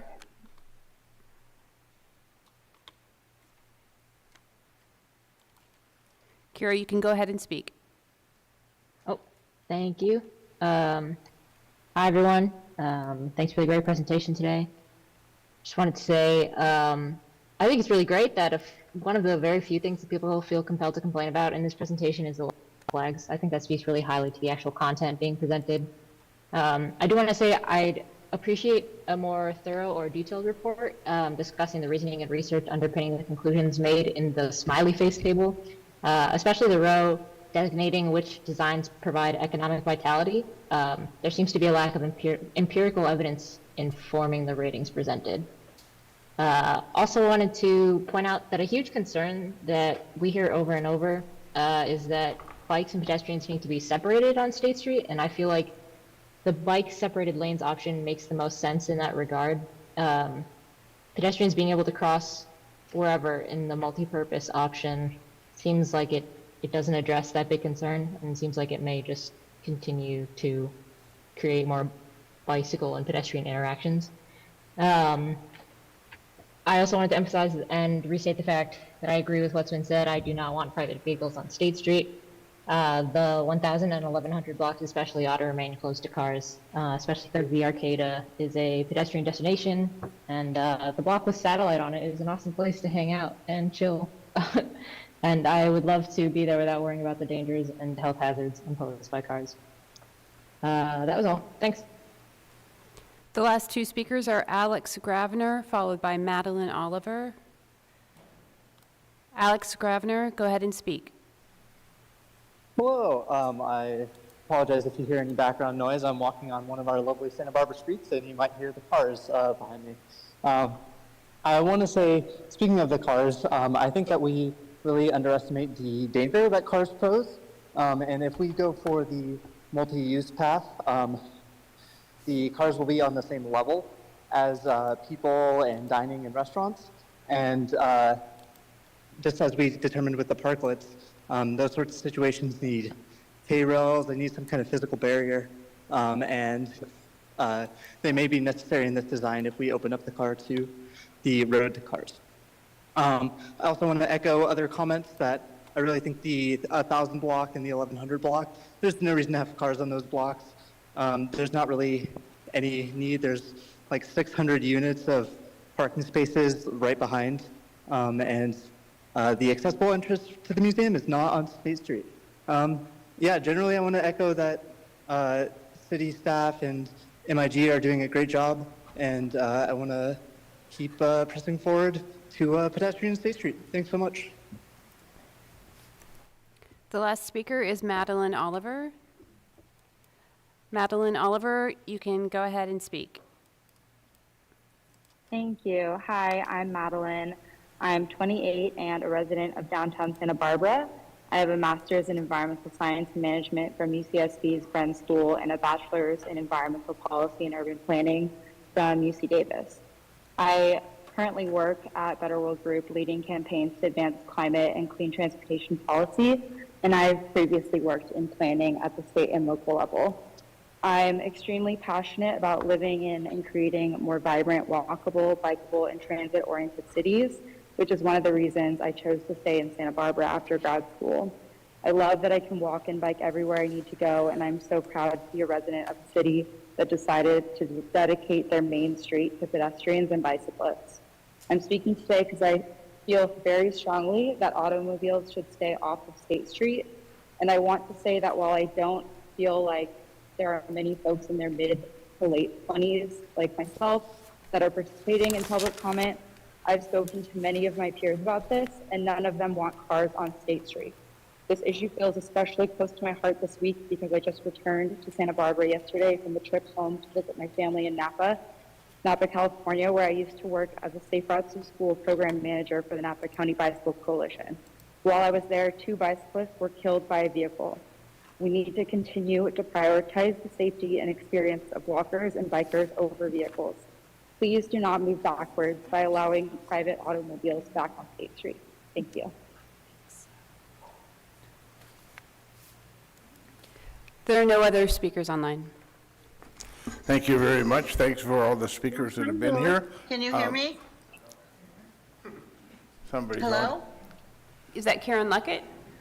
Yes, can I please say something, please? Have you spoken yet? Sorry. No, I haven't. I've had my hand raised for an hour. Go ahead, please. Yes, thank you. Okay, so I was really excited when we closed State Street and started calling it a promenade, but I don't think that's the correct word, because a promenade is leisurely walking or riding. I do not see an increase in pedestrian walking space, and also as part of the Access Advisory Committee, there's no increase in room for wheelchairs and for the disabled to navigate. What we've been talking about today is just redesignating the street for transportation. We're not prioritizing pedestrians in these plans, and I'm disappointed with that. Our city council has voted at least 4 times to keep cars off of State Street. Our police department has articulated many, many times they do not have the staff to enforce bicyclists or cars racing down State Street. The other thing is, I'm not sure why car space and bike space can't be shared if we're going to keep things slow. I think we need to, if we're going to have bikes, which I prefer not because all the beach towns are now outlawing them, banning them, that we should have lots of speed bumps or something to keep them slow. We really need to limit the speed of bikes, and we need to prioritize pedestrians and increasing the walking space so we can really call State our promenade. Thank you. Thank you. Okay, I'm going to close the public hearing at this point, so we will take no more slips, no more comments online. So we are going to take a 5-minute break That's a bio break for some of you, a food break for others, and also give you 5 minutes to kind of collect your thoughts before we come back, go around the room and talk about our comments in conclusion. So 5 minutes, which means we're back here, plus or minus, it looks like 6 o'clock.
I can't even get sound. Hello. Oh, now I got sound. Thank you. Okay, all you cats back in your seats.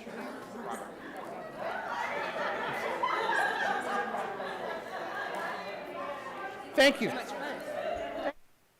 Pointing that out.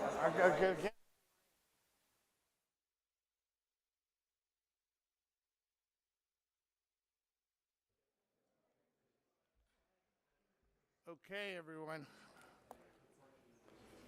So, we are going to go around the room, and as staff has asked us to do, we would like to hear from you as to what do you like, and what would you recommend being altered and why? Could you please be concise? Could you comment to agree with previous speakers and just not simply be repetitive? If I count this up, even if I give everybody 3 minutes, we're going to be here way over an hour past 7 o'clock. But we will do the best we can. So with that, I'm going to start over on this side and start with Diane. Hey, I almost never go first. Okay. So I don't want to sound like a broken record, but I think the 400 block is extremely important, and I'm not very happy that it's just sort of this blank still. So I want to start seeing some details on what's going to happen on the 400 block. If the calls are mostly to the funk zone and the waterfront, then I still don't understand why we can't have one-way traffic at least going in that direction. So I really, really want to chase that down. The multi-purpose lane, or whatever we're calling that, it's still not clear to me how bikes and pedestrians can coexist safely. And I know you don't want to go into design details, Dave, but you got to have some details before you can kind of buy into that concept. I want to buy into it, but I'm not convinced yet that it's a safe way to handle things. And I don't like the other options either, so I want this option to work, but I want to see some details. The Civic Center, it's unclear to me where bikes will go during events if we don't have bike lanes that are safe on parallel streets, and it's unclear to me how that'll be controlled, because I haven't seen it be controlled very well when people are asked to dismount their bikes in the past.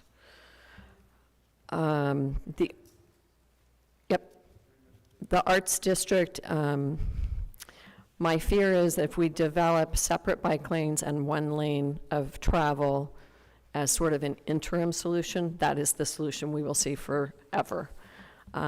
Because it's going to cost money. That's not free. Moving curbs, putting in bike lanes, and so I still think that that should be considered for the sort of shared street, even if cars are allowed to go on parts of that. It could still be the last phase of the project. You can leave it the way it is for now, but it doesn't. I don't think that phasing really argues for that rigid approach. And I'm still unconvinced that we need to have cars, period, in that part. Maybe having that shared space where cars could drop off, at the Granada and the Arlington when there are events going on, but I don't know if it needs to be 24/7, and I don't think it really needs to start at Carrillo. I think, if anything, it could start at Anapamu for that drop-off, because it's really just that block. So those are my comments. You? Kristen? Thank you. Well, in general, I'm a smiley face. I look at this very much through the lens of economic vitality for the businesses there, for the overall effect on our local economy, and the sense of place, because I think those go together. I know I've asked for some specific details about economic data, but I'm coming to understand that the sense of place and the vitality of pedestrians and people downtown will be connected to that economic boost that I'm looking for. In general, I like the 4 options and how they have been described, and that we are using them in a variety of ways. Particularly 2 or 3 of these choices. Sorry, this is a question, and I should have said this earlier, but I'm a little unclear on the 900 block. I get the pedestrian only section, and those 5 blocks being one of the versions, and then the other 5 being different. I'm unclear on how that transitions, but I trust that we're heading in a direction that we'll figure that out. I think I understand the pedestrian-only section being a part of that civic center, and the question of bikes going around is great, but I don't know, I remember having a great day riding my bike in Hermosa Beach, and when you get to the center part where all the shops are and all the people are, it says walk your bike, and you get off and walk your bike. So I thought that was great. So if that's what we're recommending in this section, I applaud that. And then I just wrote sense of place and next steps. I think this is headed in the right direction, and in the next steps is where we can start to integrate how this affects the businesses on the street there as well. Thank you. Good. Thank you very much. Everybody's been really good so far. Suzanne, you're up. Okay, I think I'm just going to keep it short and kind of reiterate what I said earlier. I do like that flexible space, which you're proposing for the 500 and 900 blocks with the multiple modes of transportation. I really would like to stress my support of having a trolley on State Street, going the whole way. I think that could work with the multi-mode, with the bikes and the pedestrians in that zone, and it would also work with adding the vehicle lane in the upper blocks. I have a lot of questions about the amenity spaces. What exactly are those? What is going to be in those? I think Tess had mentioned that there aren't going to be any structures in those, but it looks, in terms of the images that we've seen, it's a bunch of umbrellas. So there's going to be a lot of umbrellas.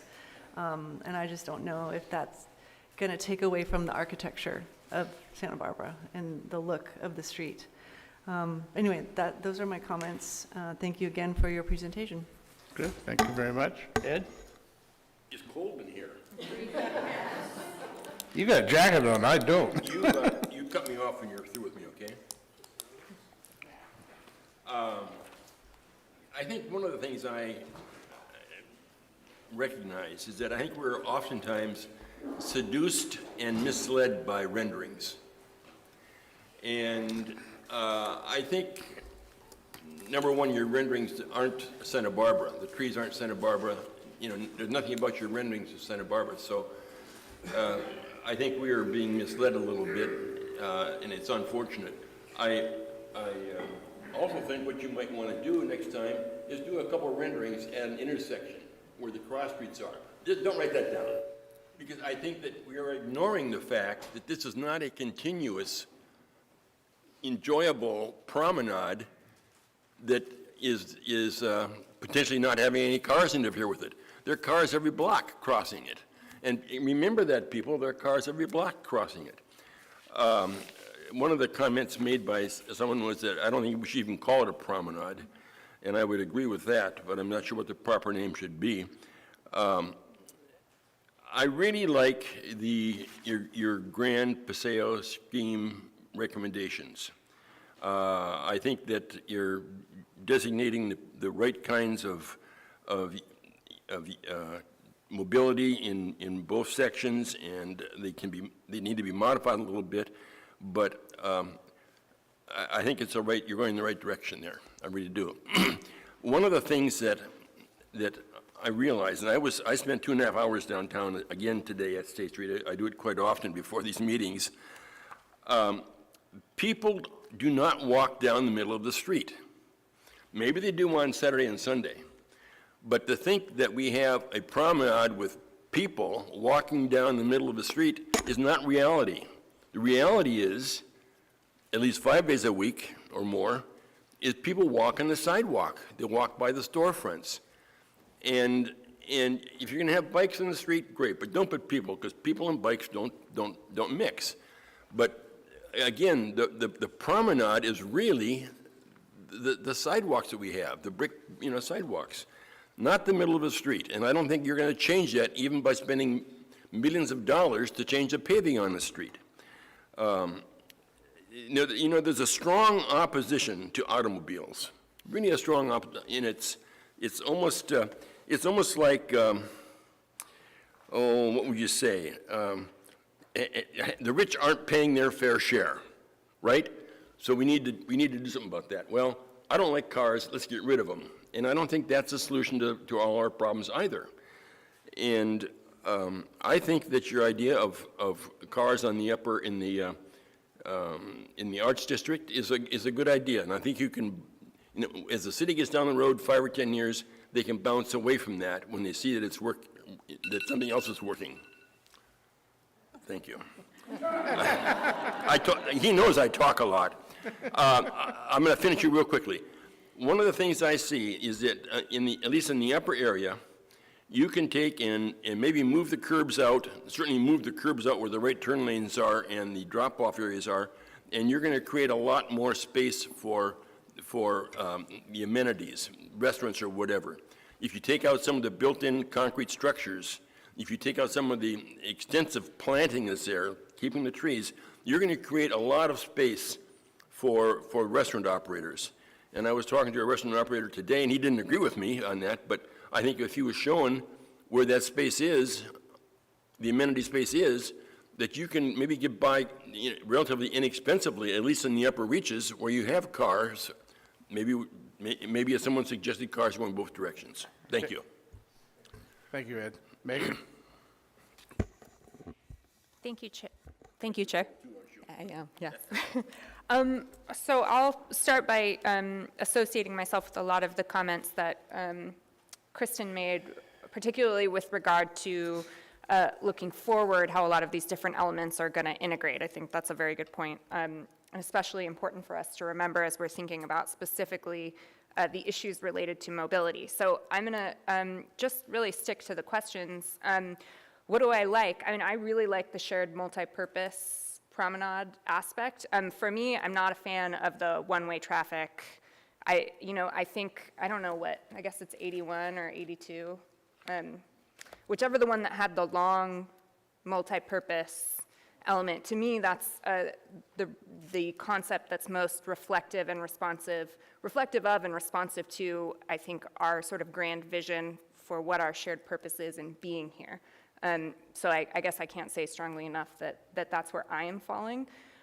What I don't like is the one-way traffic, and I particularly felt that with that sort of change at Carrillo, that felt boxy and siloed. I mean, I think that was what I was responding to. Obviously, the traffic was not in line with what I sort of understood the vision to be, but also that really sort of stark change, I think, was just jarring to me. So I am a fan of this longer multi-purpose concept. And then what would I recommend be altered? I guess also this is similar to what Kristen said with regard to this red box, I forgot what we're calling it, the promenade area. I too agree that a very expensive sort of alternative path may not work and may not be the most pragmatic, but a walk your bikes area could be a perfect and perfectly affordable solution. So I think that's everything. Thank you. Okay, I'm going to skip over you, Ken, come back. Kristen. I'm going to talk really fast because I have things to say and I don't like to be timed. Sorry. Oh, okay, so I'll go as fast as I can. The sort of big picture first, just aside from what's here before us, I've advocated for a State Street Master Plan for over 6 years. It started through conversations with Anthony Grumbine, and at that time, he had three-dimensional views of every block of State Street and the buildings and the arches and the paseos, and you could walk through it. And even at that time, there was such a need for a master plan. We were talking about housing downtown, major changes downtown. Part of what I advocated for and thought was a good idea to spend some money on was tying together the architecture, the paseos, El Pueblo Viejo, the historic districts, housing with double stars next to it, housing, housing, housing. Where is it going? Library Plaza, De La Guerra Plaza, and also the Chumash Heritage. So I appreciate there's been movement toward this, but this remains a transportation plan. And I'll make my comments about the transportation plan, but it is difficult for me to hear Anthony Grumbine, who he and I both advocated so hard to get a master plan funded, and this is the result of that hard advocacy. So to see it not addressing those issues it's very hard for me. I thought it had more to do with an architectural plan and a housing plan and an integration plan. So that's big picture, but I will comment on this purely as a transportation plan, which I do think is also needed. I'm not sure if this is cutting in or out. I would rename the Civic Center the El Pueblo Viejo Historic District. I think that is the heart of what that area is, and that is a gravitational pull. It is what brings people here. I think there absolutely has to be some consideration of a pedestrian-only area within that. I'll just jump around here too with the so commenting on this as a transportation plan only, because I don't believe this truly is a master plan in the design sense. It has to have universal access for people at all times. The meh face is not a suitable replacement for the full-on shiny, happy, smiley face for universal accessibility. I would like to please consider a railed trolley. People have brought this up many times, bringing the tracks back. It could be electric. It could move back and forth, up the middle and back. It could be fully accessible. It could move slowly. It would slow other bikes down in that area. And onto bikes, we have to address the bike speeds. This is for everyone's safety. These are kids that are going 35 miles per hour. I talked to a child on State Street biking next to us.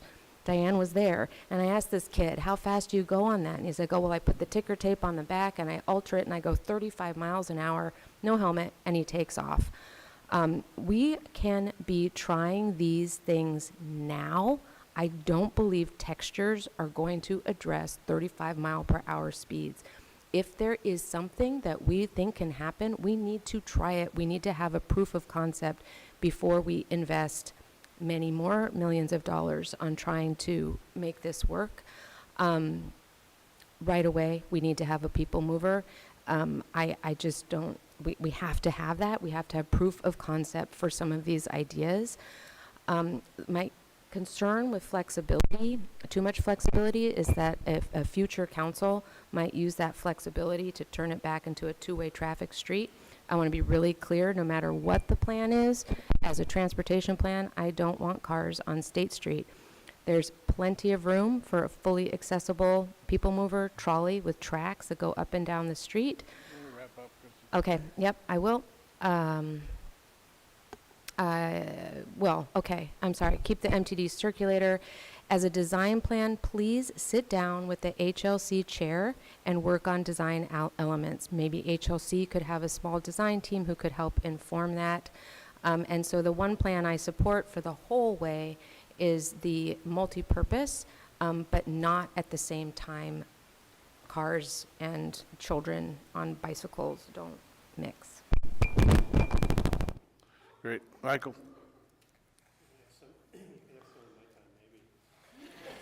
Tonight's a lotto winner for you, because I agree with much of what Kristen said. So if you make me choose, it's a multi-purpose choice, but I'm not happy with bikes. I believe that bikes still have a place on State Street, but not in any current form that's happening right now, like he who has the bike rules. Either somebody's got to come to some clarity that either they don't rule or they just get off State Street. That's about how I feel today. I'm still waiting for something to wow me after all this process. This isn't it, not today. This is, I really, if you sat down and had lunch with an hour with Anthony Grumbine, all of a sudden you get religion, but you don't know what it is. I don't know what I don't know, and I really think his comments tonight were very true, that There's something here, but it is far short of still what needs to be defined and expressed on a piece of paper, or as an idea turning into a piece of paper. Everybody go have lunch with Anthony. I'll just tell you, it's like eye-opening. Last comment, I've said this before publicly, you've heard it, Tess.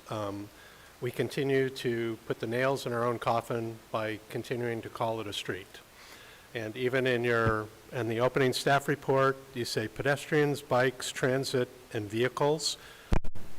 Not one of those categories represents just the people on the street not going from point A to point B, of which there are many, many, many people, whether that's a child sitting down with his parents chalking on the ground, children on a scooter going around in circles with their parents. They're not going anywhere. They're just there to enjoy the space. And I just drives me crazy to see these words on pieces of paper, and we never start dealing with it like it's a space to do something with. We always start with a street, and then what do we do with the street and all that means? Thank you, Mr. Chair. Thank you. Robin? First of all, I want to just say thank you to the staff and the consultants who are working on this very challenging project in a passionate, opinionated community. So I just appreciate your work, and we will get there. I think missing in today's presentation was some of the excitement of last week's presentation with each of the elements of the district. We saw really some exciting elements in each of those, but I think we've forgotten how they match up with each of these elements of the transportation and mobility elements. So if you can really connect those two even more visibly for us in the future, I think we can kind of breathe into what we're seeing and really feel like we can understand and kind of really understand where we're going with it. My recommendation is to include more of sort of those sense of place district items as they connect again with the transportation and mobility items, show what festivals, parades, concerts look like in relation to these spaces, and also some of the gateway elements as it connects with these mobility elements. As I see this presentation, I'm admittedly excited and also super exhausted thinking about the programming and operations elements of this. What we're looking at is programming an enormous space that I'm trying to program with my team and along with the community right now. And so as we're exploring this, I really want us to strongly consider and really take really quality estimations of what types of things are being done in other communities and what it's really going to cost to bring these ideas into fruition. I do think that it's possible, but I think we really need to see the right funding and supporting infrastructure to make that happen. And I still am excited about it, even though at the moment I'm exhausted about it. And then lastly, showing the specific temporal changes. What would it look like when there are just pedestrians, bikes, and a shuttle only for, say, certain times of day or week or year, and then what it looks like when is a shuttle there and when it does involve cars or not cars. I think we really need to see what that looks like in relation to the programming in the different districts. And thank you again for this great, thoughtful presentation. Great, thank you. Peter?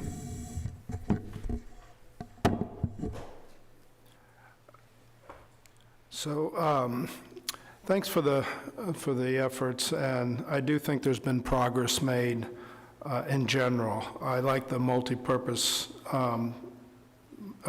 solution. Frankly, I think it can work through all the blocks. In a lot of ways, the multi-purpose solves many problems if it's tweaked in a manner that addresses some of the needs and concerns of the citizens have talked about. I think we can incorporate a shuttle, whether it's on tracks or not. I personally think is vital, and I think we can incorporate it in a multi-purpose. I'm also convinced now, after studying some of these areas where it works, I think bicycles can work with this multi-purpose, and I think your point on textures makes sense to me. And I think, I don't know if you need curves, frankly, but curves and texture, I believe, will allow the cyclist to slow down. And on the other hand, I also think Ed is really right. People, and I've asked for this from this committee before, if we survey, the people are next to the building. That's where they're walking. They're not walking in the streets.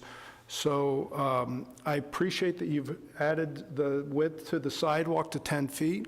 I think it can be more generous. And I've pointed this out before. The 400 block suffers because it's about 8-foot wide sidewalks. So I think you've made some really important design improvements. I think Mike's point on making sure we understand the long-term impacts of food and beverage relative to the alcohol and where the seating is going to be, that is really critical, because the 500, 600 blocks are vital, and the 1,100 blocks because of food and beverage. And lifestyle is going to drive economic recovery downtown. So everything needs to be put with that light in place, and I think it's great. The other thing about multi-purpose, assuming everything is on one surface, I think it solves, and we haven't talked about stormwater solutions. And lastly, I'll say, I think Robin's point about the economic viability of what will really, how big are our ambitions and how realistic they are, is super, super important to kind of dial our expectations back. And that's the one thing, part of your presentation, I think, is maybe addressing a bit of reality. Maybe Carrillo is a really good point at which the programming changes. That's the one thing that struck me today as well. That is a logical point. If you're not going to have an expensive new infrastructure investment and you can tweak it under existing changes, that would be a logical point. But in general, I felt like today was good improvement. Great, thank you. Nadra.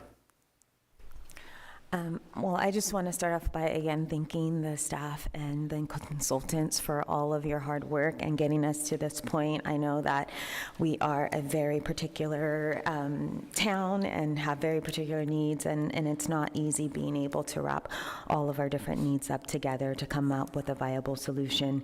Sometimes when I'm in these meetings, I feel like they're a make Santa Barbara great again kind of sentiment, but it wasn't so much that way this time. And I say that because this is a vision for the future. We're thinking about what this future will bring, and the future is about environmental sustainability, it's about less vehicles, and it's about density done right. And so with that, I do like the shared purpose design. Everyone that I've talked to wants to keep State Street closed to vehicles. I also like I do believe that pedestrians and cyclists can coexist. We are not designed for that right now, and to Peter's point, the textures, having different signage, having different elements that make that design, I think that that can work. I am also one of those people who do like to walk right dead in the middle of the street in the middle of the day, because I love how the sunshine feels on me. So that's my reality, and I think that, again, if we have that availability to do that and have that space for it, that I welcome that as well. I like the idea of having pedicabs, the idea of microtransit, maybe some sort of electric microtransit through MTD that could go through the entire way of State Street, or state space, and get away from calling it a street. I don't feel like I want to keep it open to cars even through the one-way at Carrillo. I think maybe having it open to specific time areas, times for drop-offs for different events would be something that could be accommodated, but I like having the space closed. That's the feedback that I've gotten from community members, so to keep that closed all the way, except in those rare cases for drop-offs, but not to change it to the one-way, or even pushing that back a little bit more. And then also, just making sure that we are aligned and we're not going against the State Street or the bike master plan that's already in place. And I know that we didn't talk about this. This is not what we're talking about right now, but I would like to really get into the wayfinding and signage and how we're going to use that to help with economic development and help the businesses that are there, people to see and recognize and be able to locate them easily. And that's all I have. Thank you, Chair Davis. Great. Yeah, thanks. I don't think you'll need the timer for me. Everybody's already hit my points. I think with Diane talked about how do you actually slow people down on the multi-purpose promenade. That's a good question, and I would like to see that too. But then with Ed mentioning that people are going to stay on the sidewalks, and I think, and Peter said it too, you widen the sidewalks, you narrow the center, so you're probably not going to have a whole lot of pedestrians on there, but I think for the sake of mixing 5-year-old and 80-year-old people riding bikes with teenagers on e-bikes, you still need some type of calming measures. And I'm curious, perhaps at the next meeting we could talk, I was really curious why we went up to Micheltorena, and I'd like to hear that eventually. But if it seems like the comments coming today, a lot of it was keeping cars off, so does that change going up to Micheltorena if you're not going to allow one-way traffic? Because it seems as soon as you cross Victoria, it changes completely. And then we pulled the multi-purpose promenade north, and I think with Councilmember Sneddon, it talked about potentially bringing the separated bike plus one down so you could run a trolley up and down. I think that makes sense. I think both of them are good concepts. If there were a curb, you could use speed tables or something as a traffic calming measure, but yeah, I'm curious to see how we keep bikes slow. I do agree that bikes belong on State Street, but the teenagers zipping around on 25 mile an hour, 35 mile an hour e-bikes is not sustainable.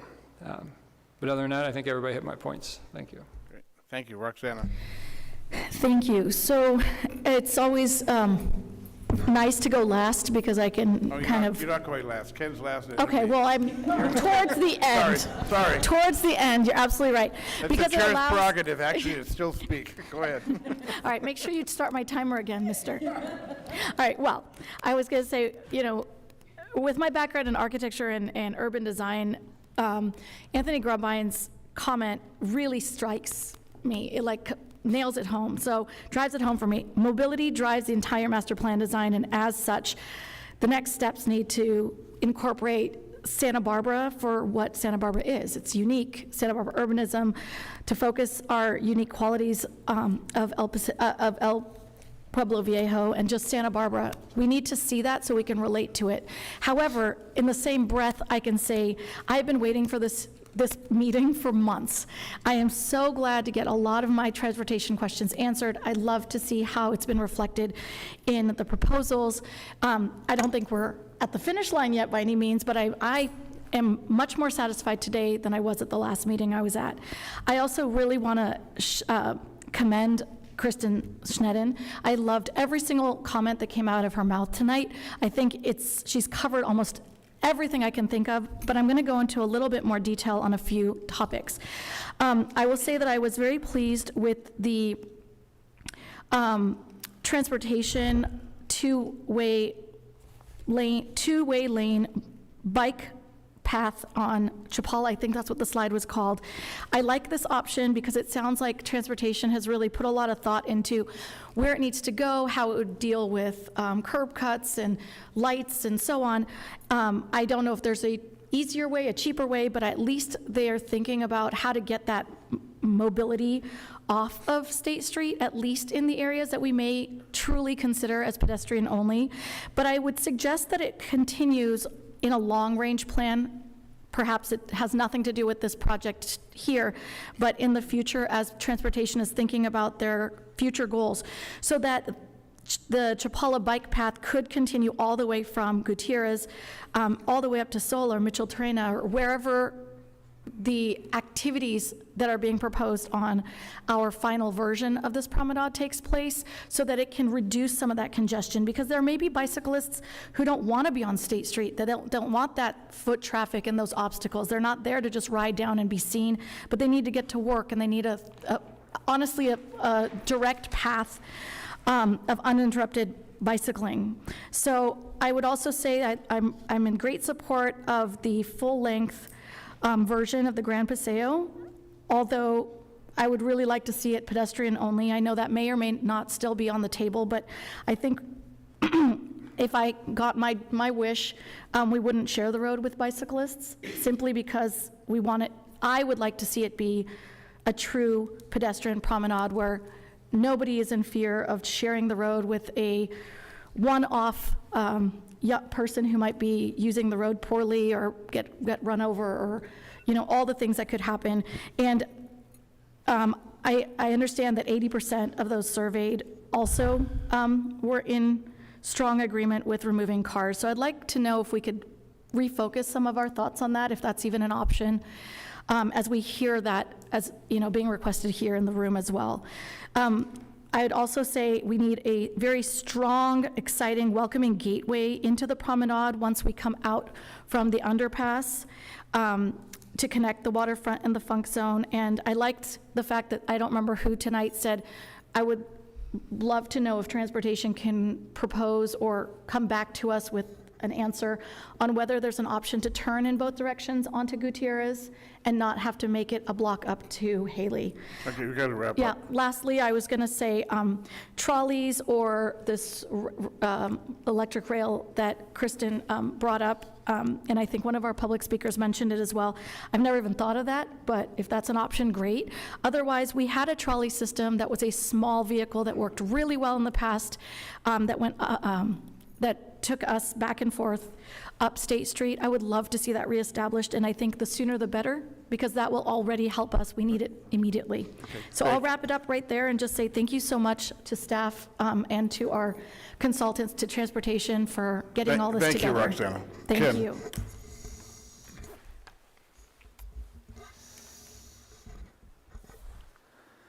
So all my specific comments have been made, so I just want to focus on one big picture item and really build on what Robin talked about. I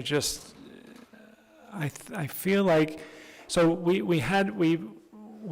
done this public process. We've listened to thousands and thousands of people. The biggest points of contention were about these mobility issues. So we had to get through this meeting today. We have to make some decisions. And so I'm hopeful that we've gotten through this, because we've now spent months on a mobility plan. And what I am waiting for us to do is, what I would put under two words, is that we need to get real. Like, get real about what it actually is going to take to actually create something that is going to change the feel of our downtown, right? The economic and social and community vitality of our downtown. There is no way that that's going to happen by focusing on 8 blocks of infrastructure. It's just not. Anything good starts small and grows out. The question about what is the plan, where does the money come from, all of the really complex infrastructure issues. And then, as Robin talked about too, all of this, every bit of this is going to require a huge amount of intention to activate it. Where's that going to come from? Who's going to do that? What is the budget for that? And so in the first slide here tonight, it talks about some of these things we're going to do in early 2024. and it talks about an implementation plan. And I just want to say that at some point we have to talk about what is it really going to take. I like somebody here talked about start with the core, right? So I like that idea. So starting with that the 700 and 800 block. And somebody else said, and I'll quote Diane certainly, is we cannot do this project and not address the 400 block. We have to address, it is the gateway from the waterfront, from tourist Santa Barbara. The city's finally doing this infrastructure project on the underpass. So to me, at some point, if we could get real and start to focus on certain areas, and what would a fulsome plan look like that would change the feel of those areas and put in place the services and all of the activities and all of the efforts that are going to be needed to make those areas successful. If those areas are successful and people are coming downtown, this thing will grow and it will expand. But it's not going to start with 8 blocks of infrastructure. I don't think that is possible. So I'm happy we got through today. I hope we can get past today and the mobility plan, and that we can really move towards doing something that we can make real here, and that people start to say, wow, something feels different downtown. I wanted to come downtown because this is different and I want to be there. Great. Thank you, Ken. Let me turn off your alarm, put my own on. I'll be succinct because you've all basically covered everything I wanted to speak on. I'll start by just saying the multi-purpose long-term vision, multi-purpose plan, I like the most. That's clear, and I've heard that a lot here tonight. I think, in going into Ken's thing, how you phase that, implement that over time is very, very critical. I think this plan has to come out, one, with the vision, but also what happens on day 1, year 1, year 5, what can you really do to get there, and then basically build off of those things. I would like to have seen at least 2-block area of pedestrian only, and I'm sorry, bicyclists, you got a lot going on in the plan, you can walk 2 blocks. Sorry, I just don't think that everything has to be built around a bicyclist be unimpeded in that regard. I think a lot of this in terms of the flexibility could be temporal. And again, what I'm thinking of, there could be areas here that in fact are open to cars on the flexible thing in the wintertime, right? And then closed only to pedestrians in the summertime or during events and weekends. Temporal is a big issue, which is there. I think overall I agree with Megan. Totally buy into all of Kristen's comments. I think Michael had some points there, and I can't remember what the one which I really liked. But there were really just the points made there. I agreed with all of those.